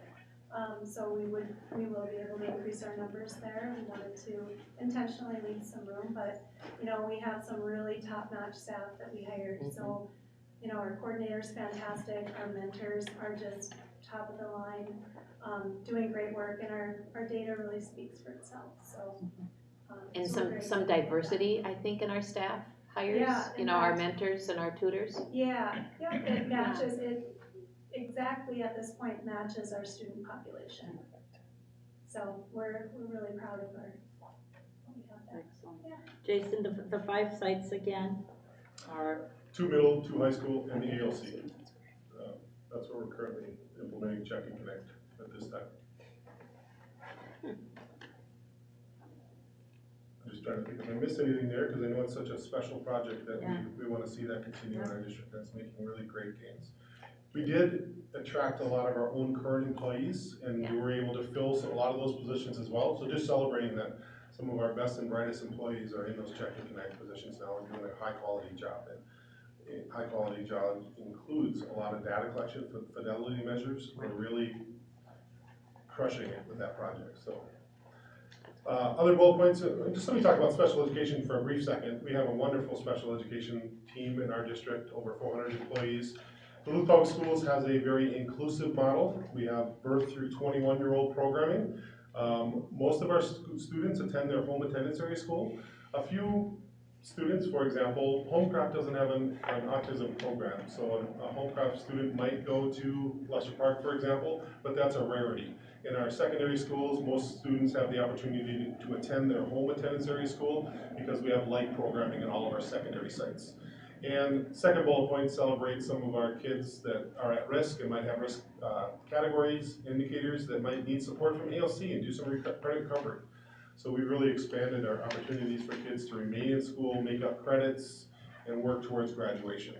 An IEP service plan in secondary settings can always reset and talk about how can we get a student towards graduation, including alternative courses. Maybe biology is not for every student in high school, but maybe plant science substitution through an IEP meeting process is an appropriate IEP team decision, and that student can remain working towards graduation with course substitutions. So we do that and try to get all kids across the graduation stage in whatever support they need. Jen, do you want to expand and just talk about all the different options we're providing? Yeah, just a little bit. So, some of the options that we have for students, we have school within a school for our 9th and 10th graders at the high school, which are serving students in English, math, social studies, and science. I think this might be the 2nd year that we have school within a school in English and math at the middle school level. And so really embracing that for our students at the middle school level as well. We also have, when talking about school options, we have credit recovery, which, we have students that sign up for after-school credit recovery opportunities. We're looking at expanding that so that it's not just like, they have credit recovery during the year a little bit, but a lot of our credit recovery comes during summer school, and we're trying to get kids sooner. And so recently we've had a conversation and got the approval to do some more credit recovery. Like, we now know which kids were not successful in Q1, so can we do an earlier credit recovery to try to get that credit so that they can capture that and be successful. We also have, the ALC has lots of different options, and I know he shared with you all those different ones recently, so I'm not gonna go through all of them, but just having, the school within the school and the credit recovery options, and then having AEO programming in our district, I think just gives kids lots of opportunities. We have partnerships that I'll talk about a little bit more when we talk about like PSEO and things that get kids to graduate. When we get to the next couple slides, I'll talk more about that. I'll talk a little bit about the planned expansion of career and technical education offerings. And I'll talk about that even more in the next one, but to get kids more engaged and want to graduate, we have to have really good dynamic programming for them. Tomorrow morning at 8:30, there's a whole bunch of us that are going to be getting on a plane, and we're gonna go to a CTE conference. So Danette and Tom and myself and Brian, Mike Emerson, Mike Bovee, we're all gonna be going and learning more about some of the things that are happening nationwide around career and technical education. And had some good news that, there's some expansion at the U.S. level Department of Education with Perkins funding. And so there's definitely more of a push into this area. And so I'll talk a little bit more about that when we get to the next couple of slides too, so. Yeah. Just a question with the school within a school, how do 9th and 10th graders how do you determine who's in a school within a school option? So there's qualifiers. I guess that's the only other word that I can really use. But there's like a checklist, and it's in statutes. We have to go through all of those descriptors to see. One of them is academic performance. So we would take a look at. In the middle school, we now have FastBridge, so we can take a look at that data and indicate students. A lot of times coming into 6th grade, they might, I think the counselors go into the 5th grades when they have team meetings with the schools. I remember that happening when I was at Lowell anyways. So the counselors would come and they'd be talking to 5th grade teachers about students and like, are there any students that we need to have extra supports for? And so they have conversations also with the previous school when they're coming into. And if they're in one school within a school and one core subject, does that mean they're in the others? No. Or they can? No, it's just based on their performance. Okay. Yeah. Cool. All right, I'm gonna move on to college and career readiness. You get to hear from me quite a bit today. And so as I said, we're expanding our career and technical education offerings. One of the things that we have a new agriculture teacher, and so she comes with a background in ag and work-based learning, and she's had some other courses that she had, and so kind of shifting some of the focus into more agriculture, and we've had this just explosion in our engineering program. If you were to walk down and downstairs and go to Don's classroom, you would see all these certifications that kids like post in their room. They're getting certified in the area that they can like get a career in later on. So they're getting all these certifications, and so you can see that when you go down to engineering, it's just exploded down there. One of the other things that we're looking for this year, as I said, we have a new ag teacher who also has a licensure for work-based learning, which means we're exploring how to have more internships for students and developing those partnerships with some of the people in the community so we can send students maybe their senior year out for an actual real internship that they can earn their credits for. So that's something that we're branching into, and that's one big area that we really want to look at when we're also down at our conferences, that work-based learning. It is a focus of Perkins, and so we need to get better at that. We also have that our students are developing a college and career exploration plan. That's something that We talk about, in our What's Best Workforce, it's a requirement, and we're gonna be working more with the counselors and re-looking at what we are doing and the sequence that kids are going through. But one of the things is that we have, it's MCIS is what it is called. It's something that the kids get lessons from MCIS. I can't remember what MCIS stands for right off the top of my head. But one of the things that we did this year is we trained all of our counselors and all of our CTE teachers so that they have a better understanding of that. And Danette did a really nice job of inviting in even area schools, because it is part of our Perkins Consortium. They have provided us with that tool. So that's another thing that we've done this year. Minnesota Career Information Systems. Thank you. Minnesota Career Information Systems. The other thing is we do have our career centers that support our students in exploring college, career, and military options, and they've been looking at how to staff that a little bit differently. And so I think that there was a new job description that came out recently. I think it did, just to kind of reformat a little bit how that's pushing out.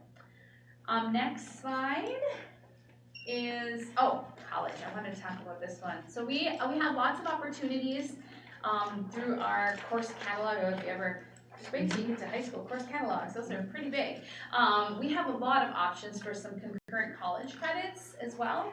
So we have College in the Schools program, which is our own teachers that are teaching for a college, and we can give the kids then college credits in their transcripts. So we have partnerships with LSC, UMD, St. Scholastica, just different classes, and where we have some partnerships with that to offer some of those college courses. We also have some of our courses which are advanced placement courses, which kids will take the class and then they have a examination at the end and they can earn their college credit that way. We also have bilingual seals, which is for our language proficiencies, and so students can earn college credit and get it put onto their transcripts as well for their language proficiencies. And that's not just kids taking world language. We have kids that come to us that speak different languages, and they can also earn that seal. So if they came to us and they already spoke French, they could get that French seal if they're proficient on that for their college credit, which is pretty cool. But one of the things that I wanted to add, just for your information, you know, we're in the process right now of going through our course catalog. Remember my timeline when I talked about the schedule? We're in the middle of that right now, and we were just looking at our offerings, and we have a ton of offerings, but one area that we were weak in was having a college credit in the area of art as an art elective. We've looked at that and we're gonna be offering that next year, so that is the final piece of our puzzle, to have kids who can actually earn an AA degree at the same time as earning their high school degree. So that was our last piece that we needed, and so we do have one teacher that we know for sure can teach it. But we have to, you know, we're trying to get it on both sides of town too. So we have work to do still there, but we're closing that so that we can actually get that credit. And I think that's really kind of powerful for students who are motivated to get that AA degree at the same time. And then the last thing, you know, we have articulated credits as well. So our CTE courses, they may not be like a CIT class where they're getting a college course, but they can get articulated credits, which means they can walk into LSC and show them that they have these classes that they took and that they should have articulated credit, and they get the credit for it when they go to LSC. And I think we have some agreements with some other areas too. I think there's one at another university or another college because of we didn't have that option at Lake Superior, but I can't remember which college that is. So yeah, that's what I have for you. Quick. Thank you. We'll go to the next section. Integration planning. Integration. To add one thing on the college and career readiness that wasn't shared is our partnership with the Minnesota Association of Counselors of Color, which is an organization that's going to be bringing for the first time ever in March a college and career fair to Denfeld High School. Diverse representatives from over 60 colleges, so it's pretty exciting. It's the first time that's been outside the metro area. Shout out to Jeremy Rupp with his networking, which was really influential in bringing that to Duluth here. So pretty exciting. To share a little bit, right now, the Achievement and Integration Planning update. So our district, we have our Achievement and Integration Plan. It's a 3-year plan that needs updating. And right now, we are in the planning process, conducting a needs assessment that's designed by NDE to support possible goal identification. And you can see some of the goal areas here within the plan. So we receive achievement and integration revenue from the state because Myers-Wilkins being a racially identifiable school. What that means is the protected class population demographics at Myers-Wilkins are 20% greater than the protected class demographics of elementary sites across the district. So that opens the door for our district to receive funding. And the amount of funding that we receive as a district is based on a per pupil status throughout the district. That's calculated by a formula of a ratio of protected class students and total student population as set by MDE. Let's see, you can move on to the next slide here. So the potential goal areas identified. Oh, John, do you have a question? I was just going to say, related to that, I know that there were some questions that came up from the board related to A&I and funding and such, and we talked about that in cabinet, and we'd like to have a presentation at our committee of the whole, not on December 6th next week, but the following month in January. That's correct. I'll add that to my calendar.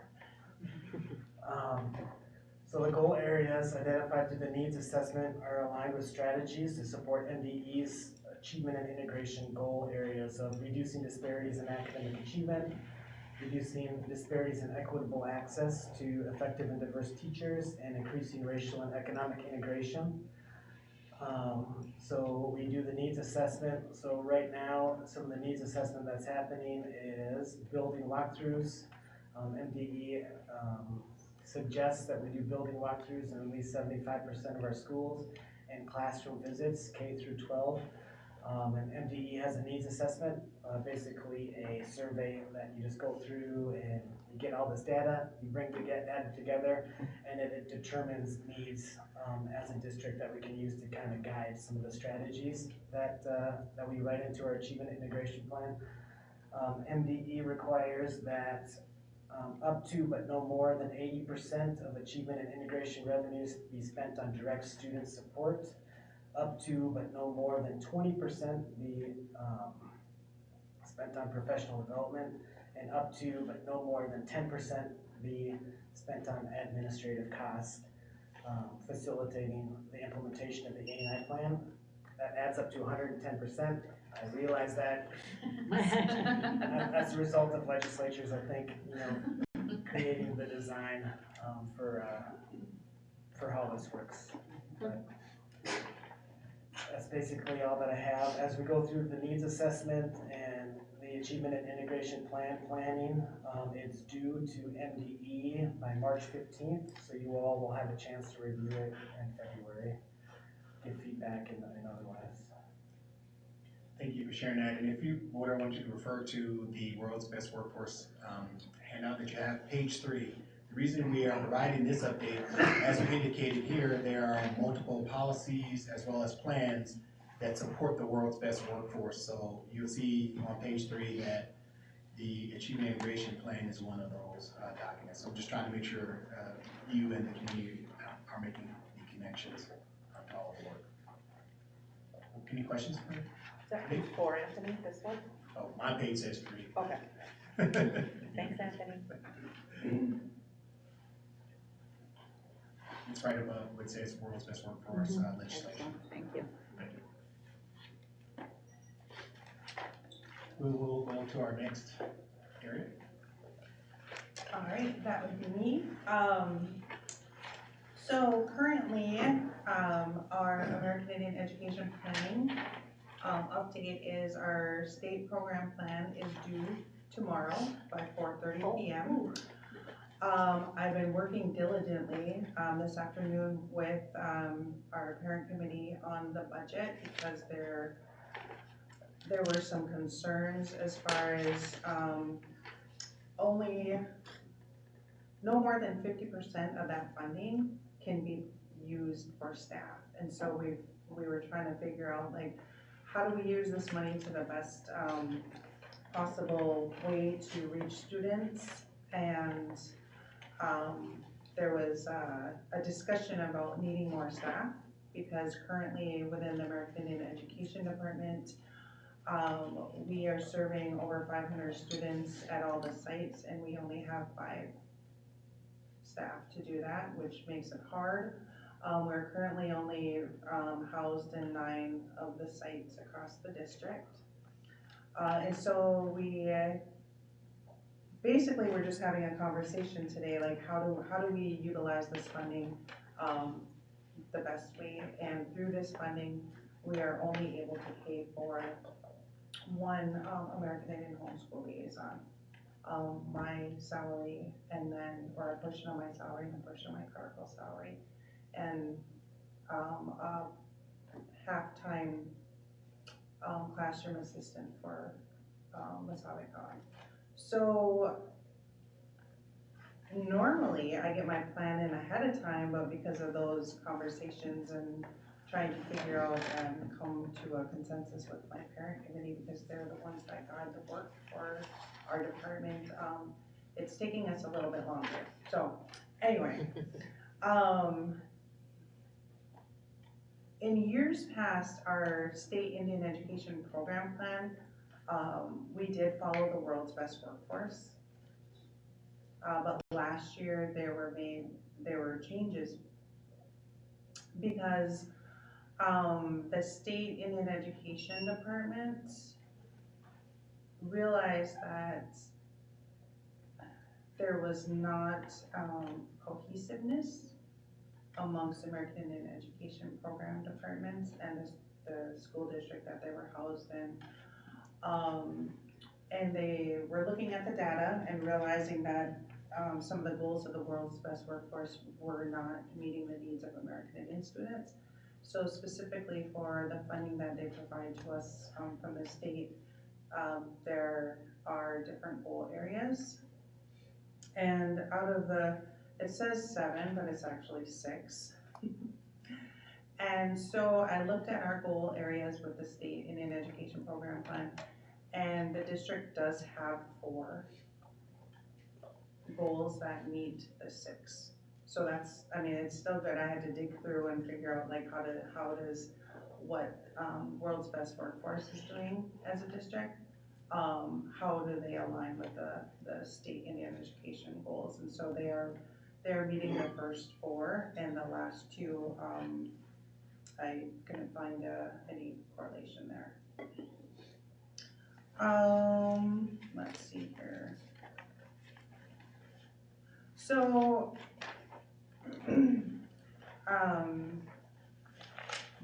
the 2 that aren't necessarily really meeting are developing intercultural awareness among students, parents, and staff, and supplement state and federal educational curricular programs.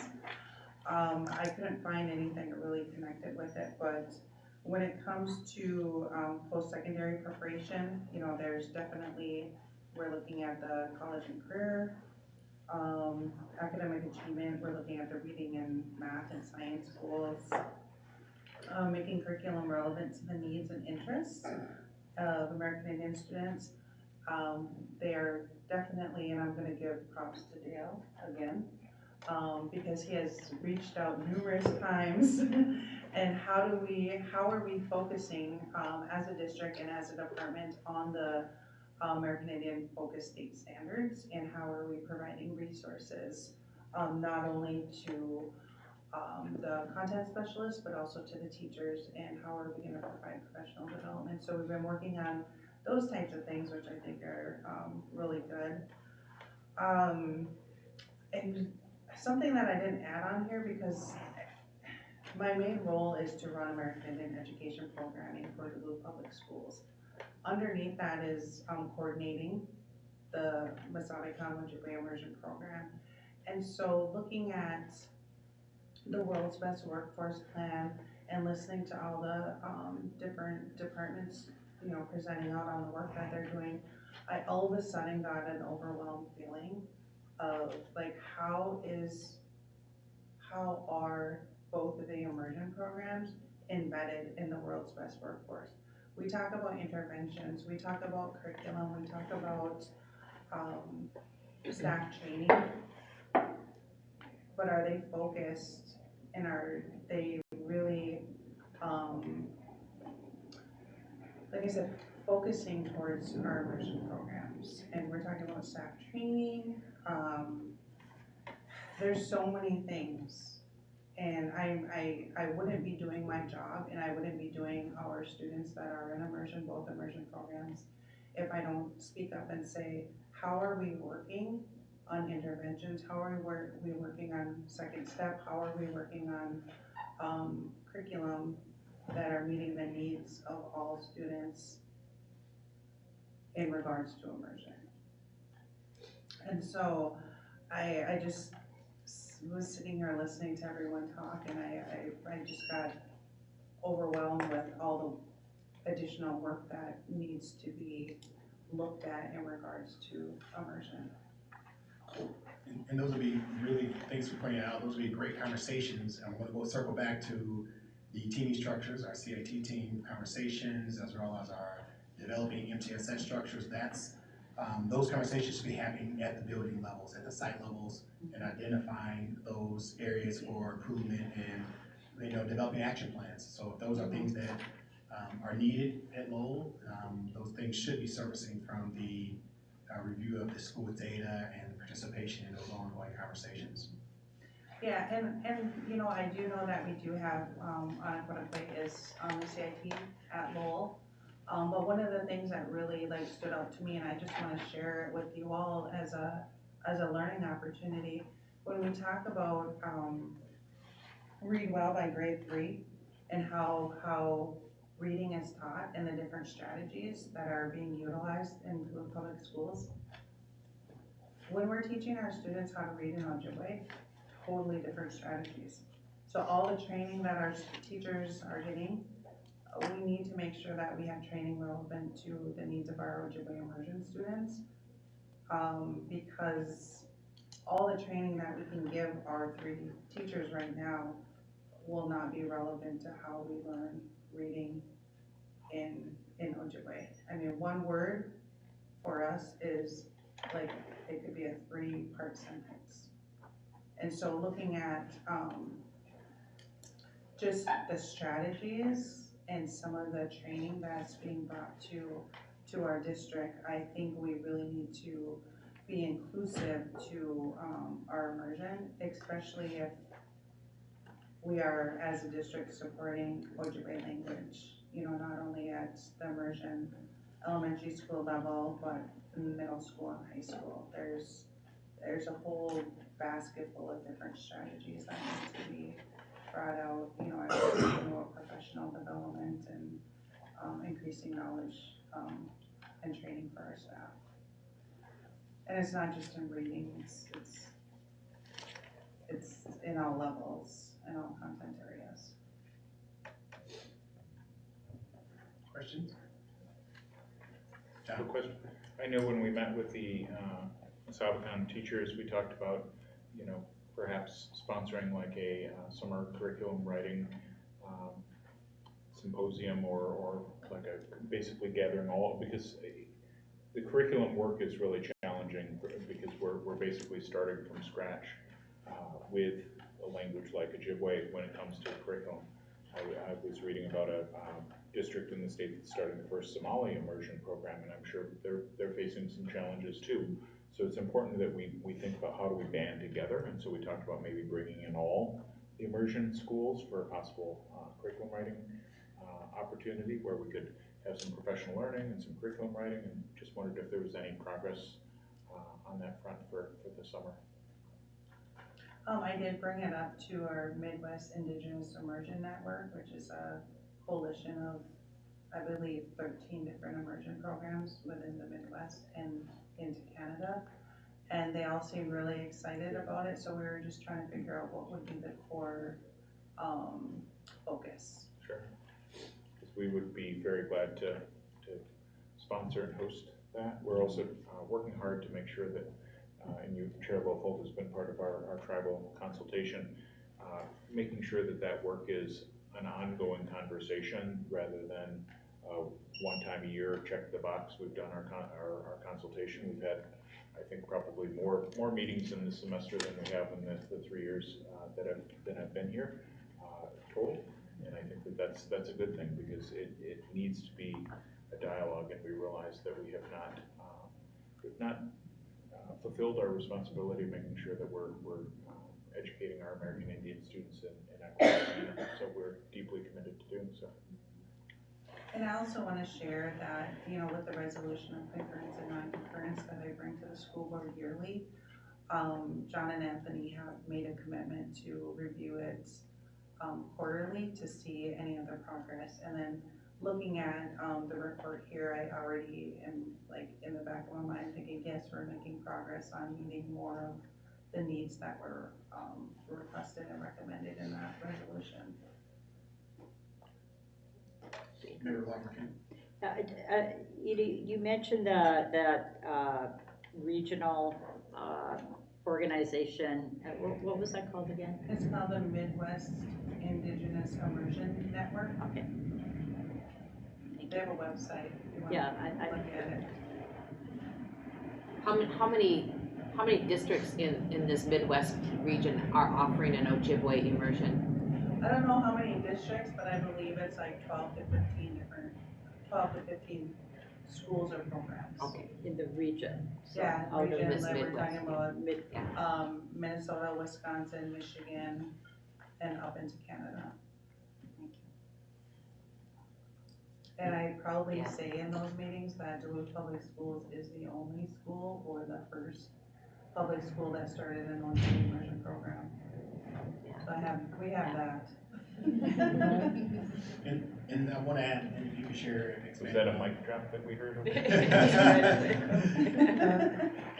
Just share, the progress towards identifying and hiring a coordinator. So one of the things that we have allocated is resources for a coordinator position, but we have not been successful at hiring someone in the last couple of years. But we know that's something that's important, because that individual can not only support the coordination of this outcome, but also help with curriculum writing and supporting the teachers. Unfortunately, we haven't been able to hire someone. Do you want to share, expand on that? Yes. So I don't know, I'm just gonna share a little bit of history.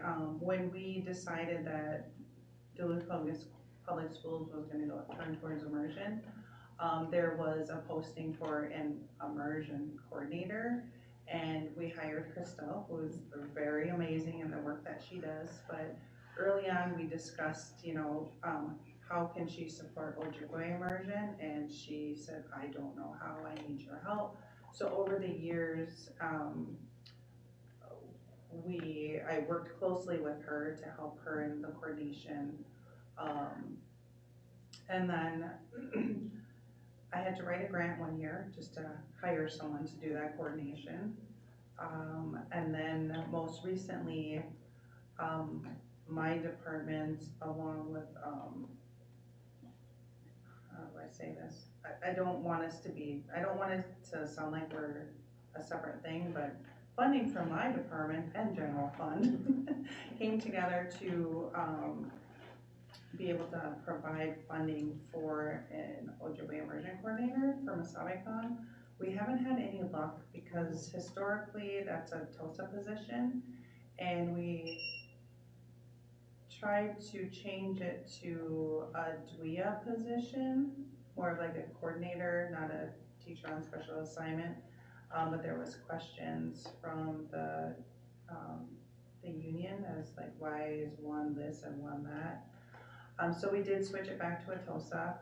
We're still having a hard time finding someone to fill that position. I believe it's because it's the time of year, it's timing. People are really, especially in immersion, in Ojibwe immersion, people are looking for a job in the probably January, February, March for the following year. So we've been continuing to post it and repost it and repost it.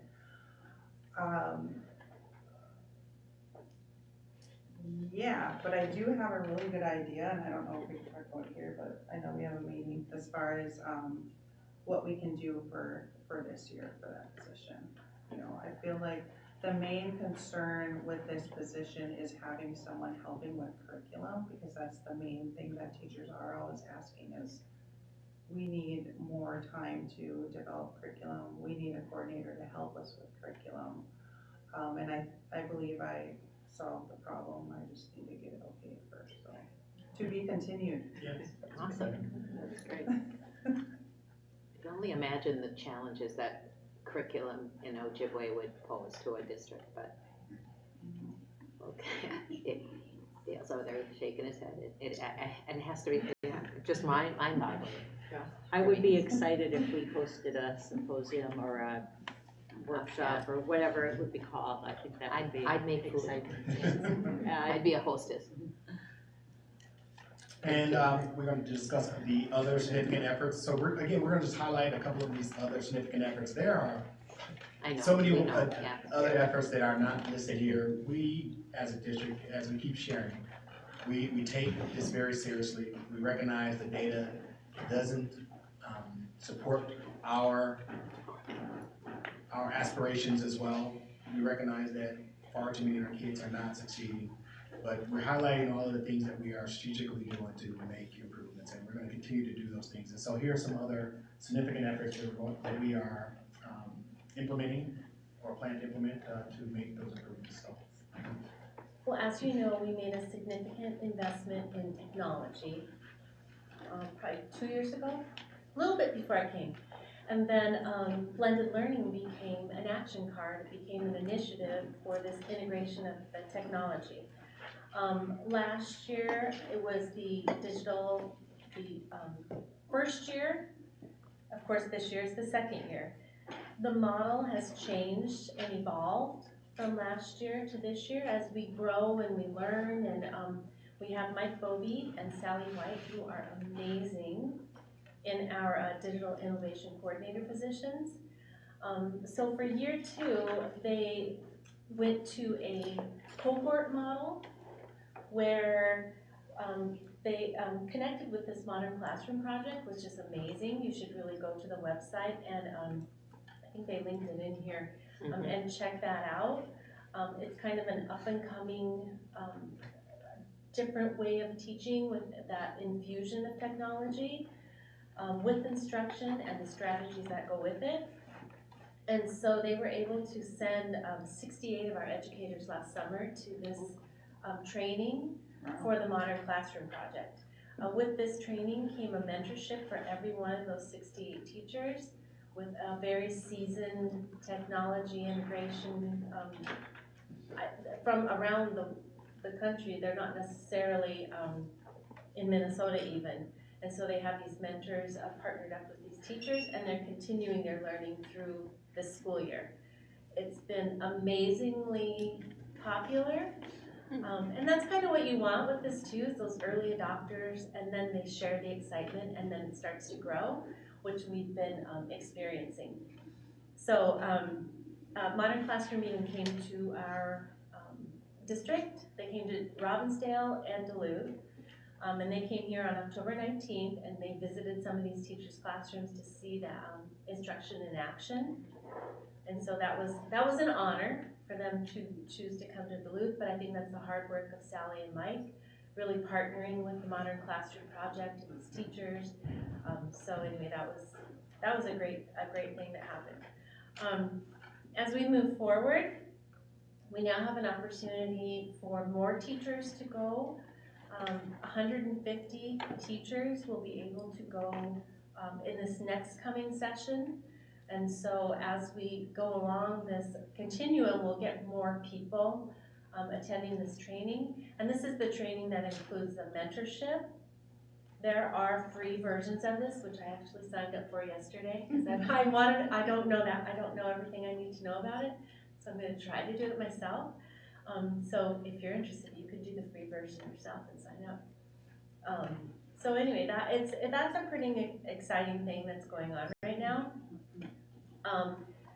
Yeah, and then every school we've been talking about the CITs, we've been talking about all those different kinds of things, but they have a digital learning goal at every school that they include in their process, at their continuous improvement team process at their schools. So just to highlight and lift up the importance of, infusing this technology instruction within what they do for kids.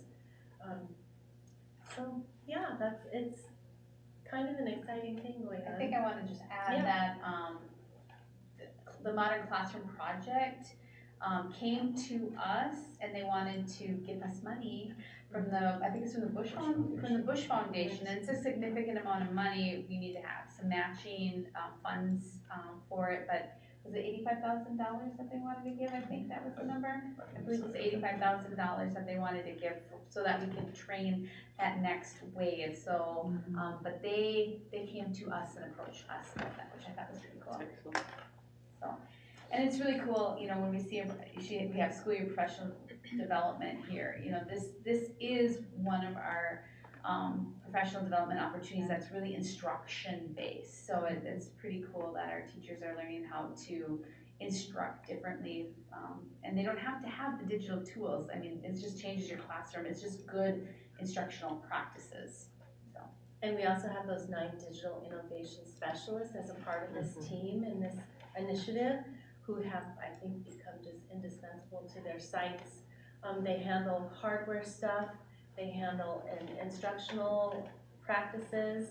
I saw one in a kindergarten classroom, helping kindergartners log on to something and do this engagement. I was really watching him, and he did a great job. And so they do all kinds of stuff for our schools that you may not be aware. I might not even be aware of all the things that they're doing, but really just everybody talks very highly about them, how much they've helped with this initiative. Things along. So just a question, when we first were engaged in the devices and then blended learning, we had a presentation from a woman. Jennifer Brown. And is she still with us? Or no, she's actually working for Google. They grabbed her. Oh, well, she was good, yeah. So was she with another kind of program? CDWG. We worked with Oh, them, yes. and then last year we worked with Curtis, and I can't remember Curtis's last name after Jennifer left. But Mike and Sally, I mean, we really needed her before we had a Mike and Sally, and now that we have a Mike and Sally, I gotcha. they're doing all that work that we were using her for. That's kind of that's where I was kind of wondering where the journey was. Yeah. So, Yep, that partnership has been scaled back significantly. Now we just use them on a consultative basis if needed. So that's great. Last slide. Yeah, it's my turn. Bring us home. Best for last, right? It is. So it's come up a couple of times that the curriculum and instruction team is doing some work to prepare for implementation of new state standards. Specifically, the big 4 we have coming up, science has to be in full implementation in the 24-25 school year. That's followed by English language arts the next year. Social studies is the year after that. And then math, we're predicting will most likely be the year after that. It's in its second review with the states.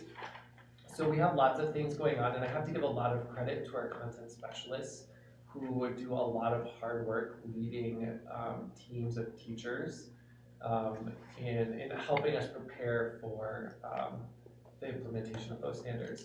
So right now in science, currently this year, both 3rd grade and 6th grade are implementing new curriculum for science.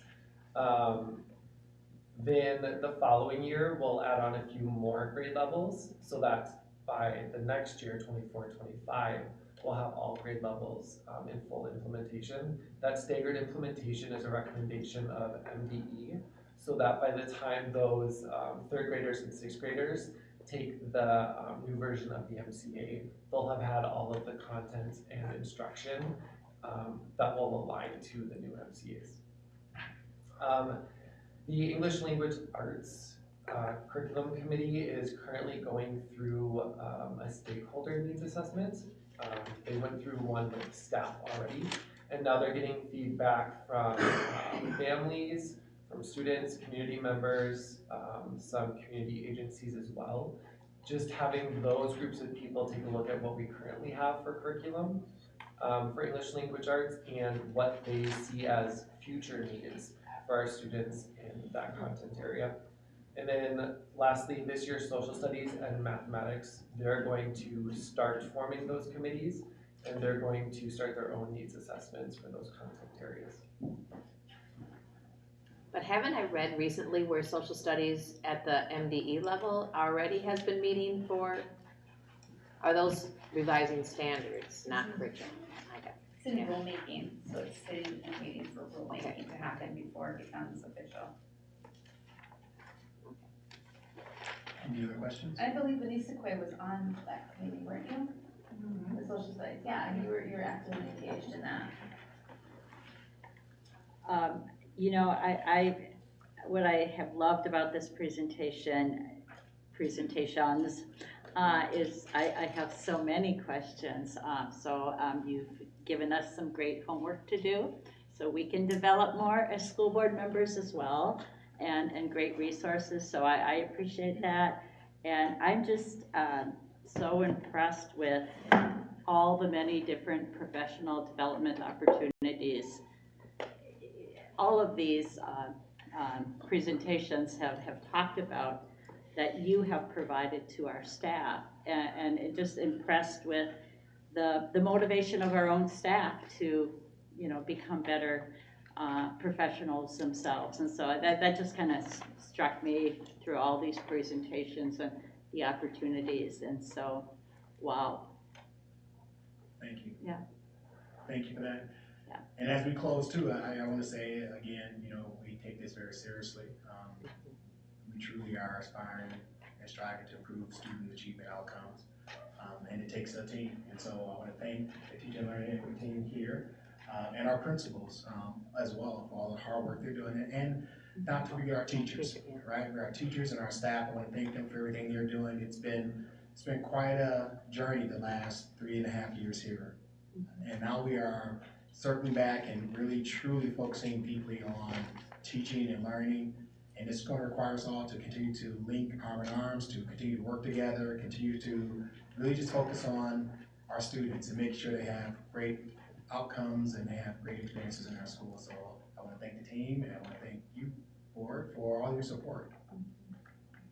I want to reiterate much of what Anthony said and just give thanks to such a wise, thoughtful, hardworking, creative team. And also, as you said, the principals, teachers, and other staff members who are supporting our students. We are deeply, deeply committed to continuing to make change.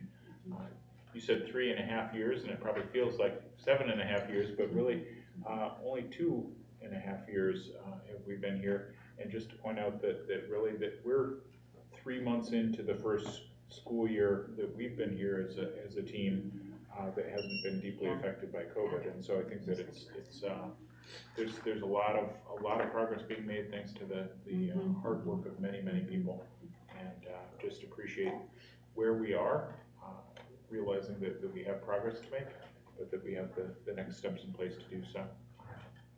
As somebody pointed out earlier today in a meeting, it's one thing to point out where we are with the problems. It also means a lot to make sure that we have thoughtful steps of where we go next. That it's important. Exercise in frustration if we don't really talk about that. So there's the elements that we shared tonight, but we also will be sharing quite a bit more next week.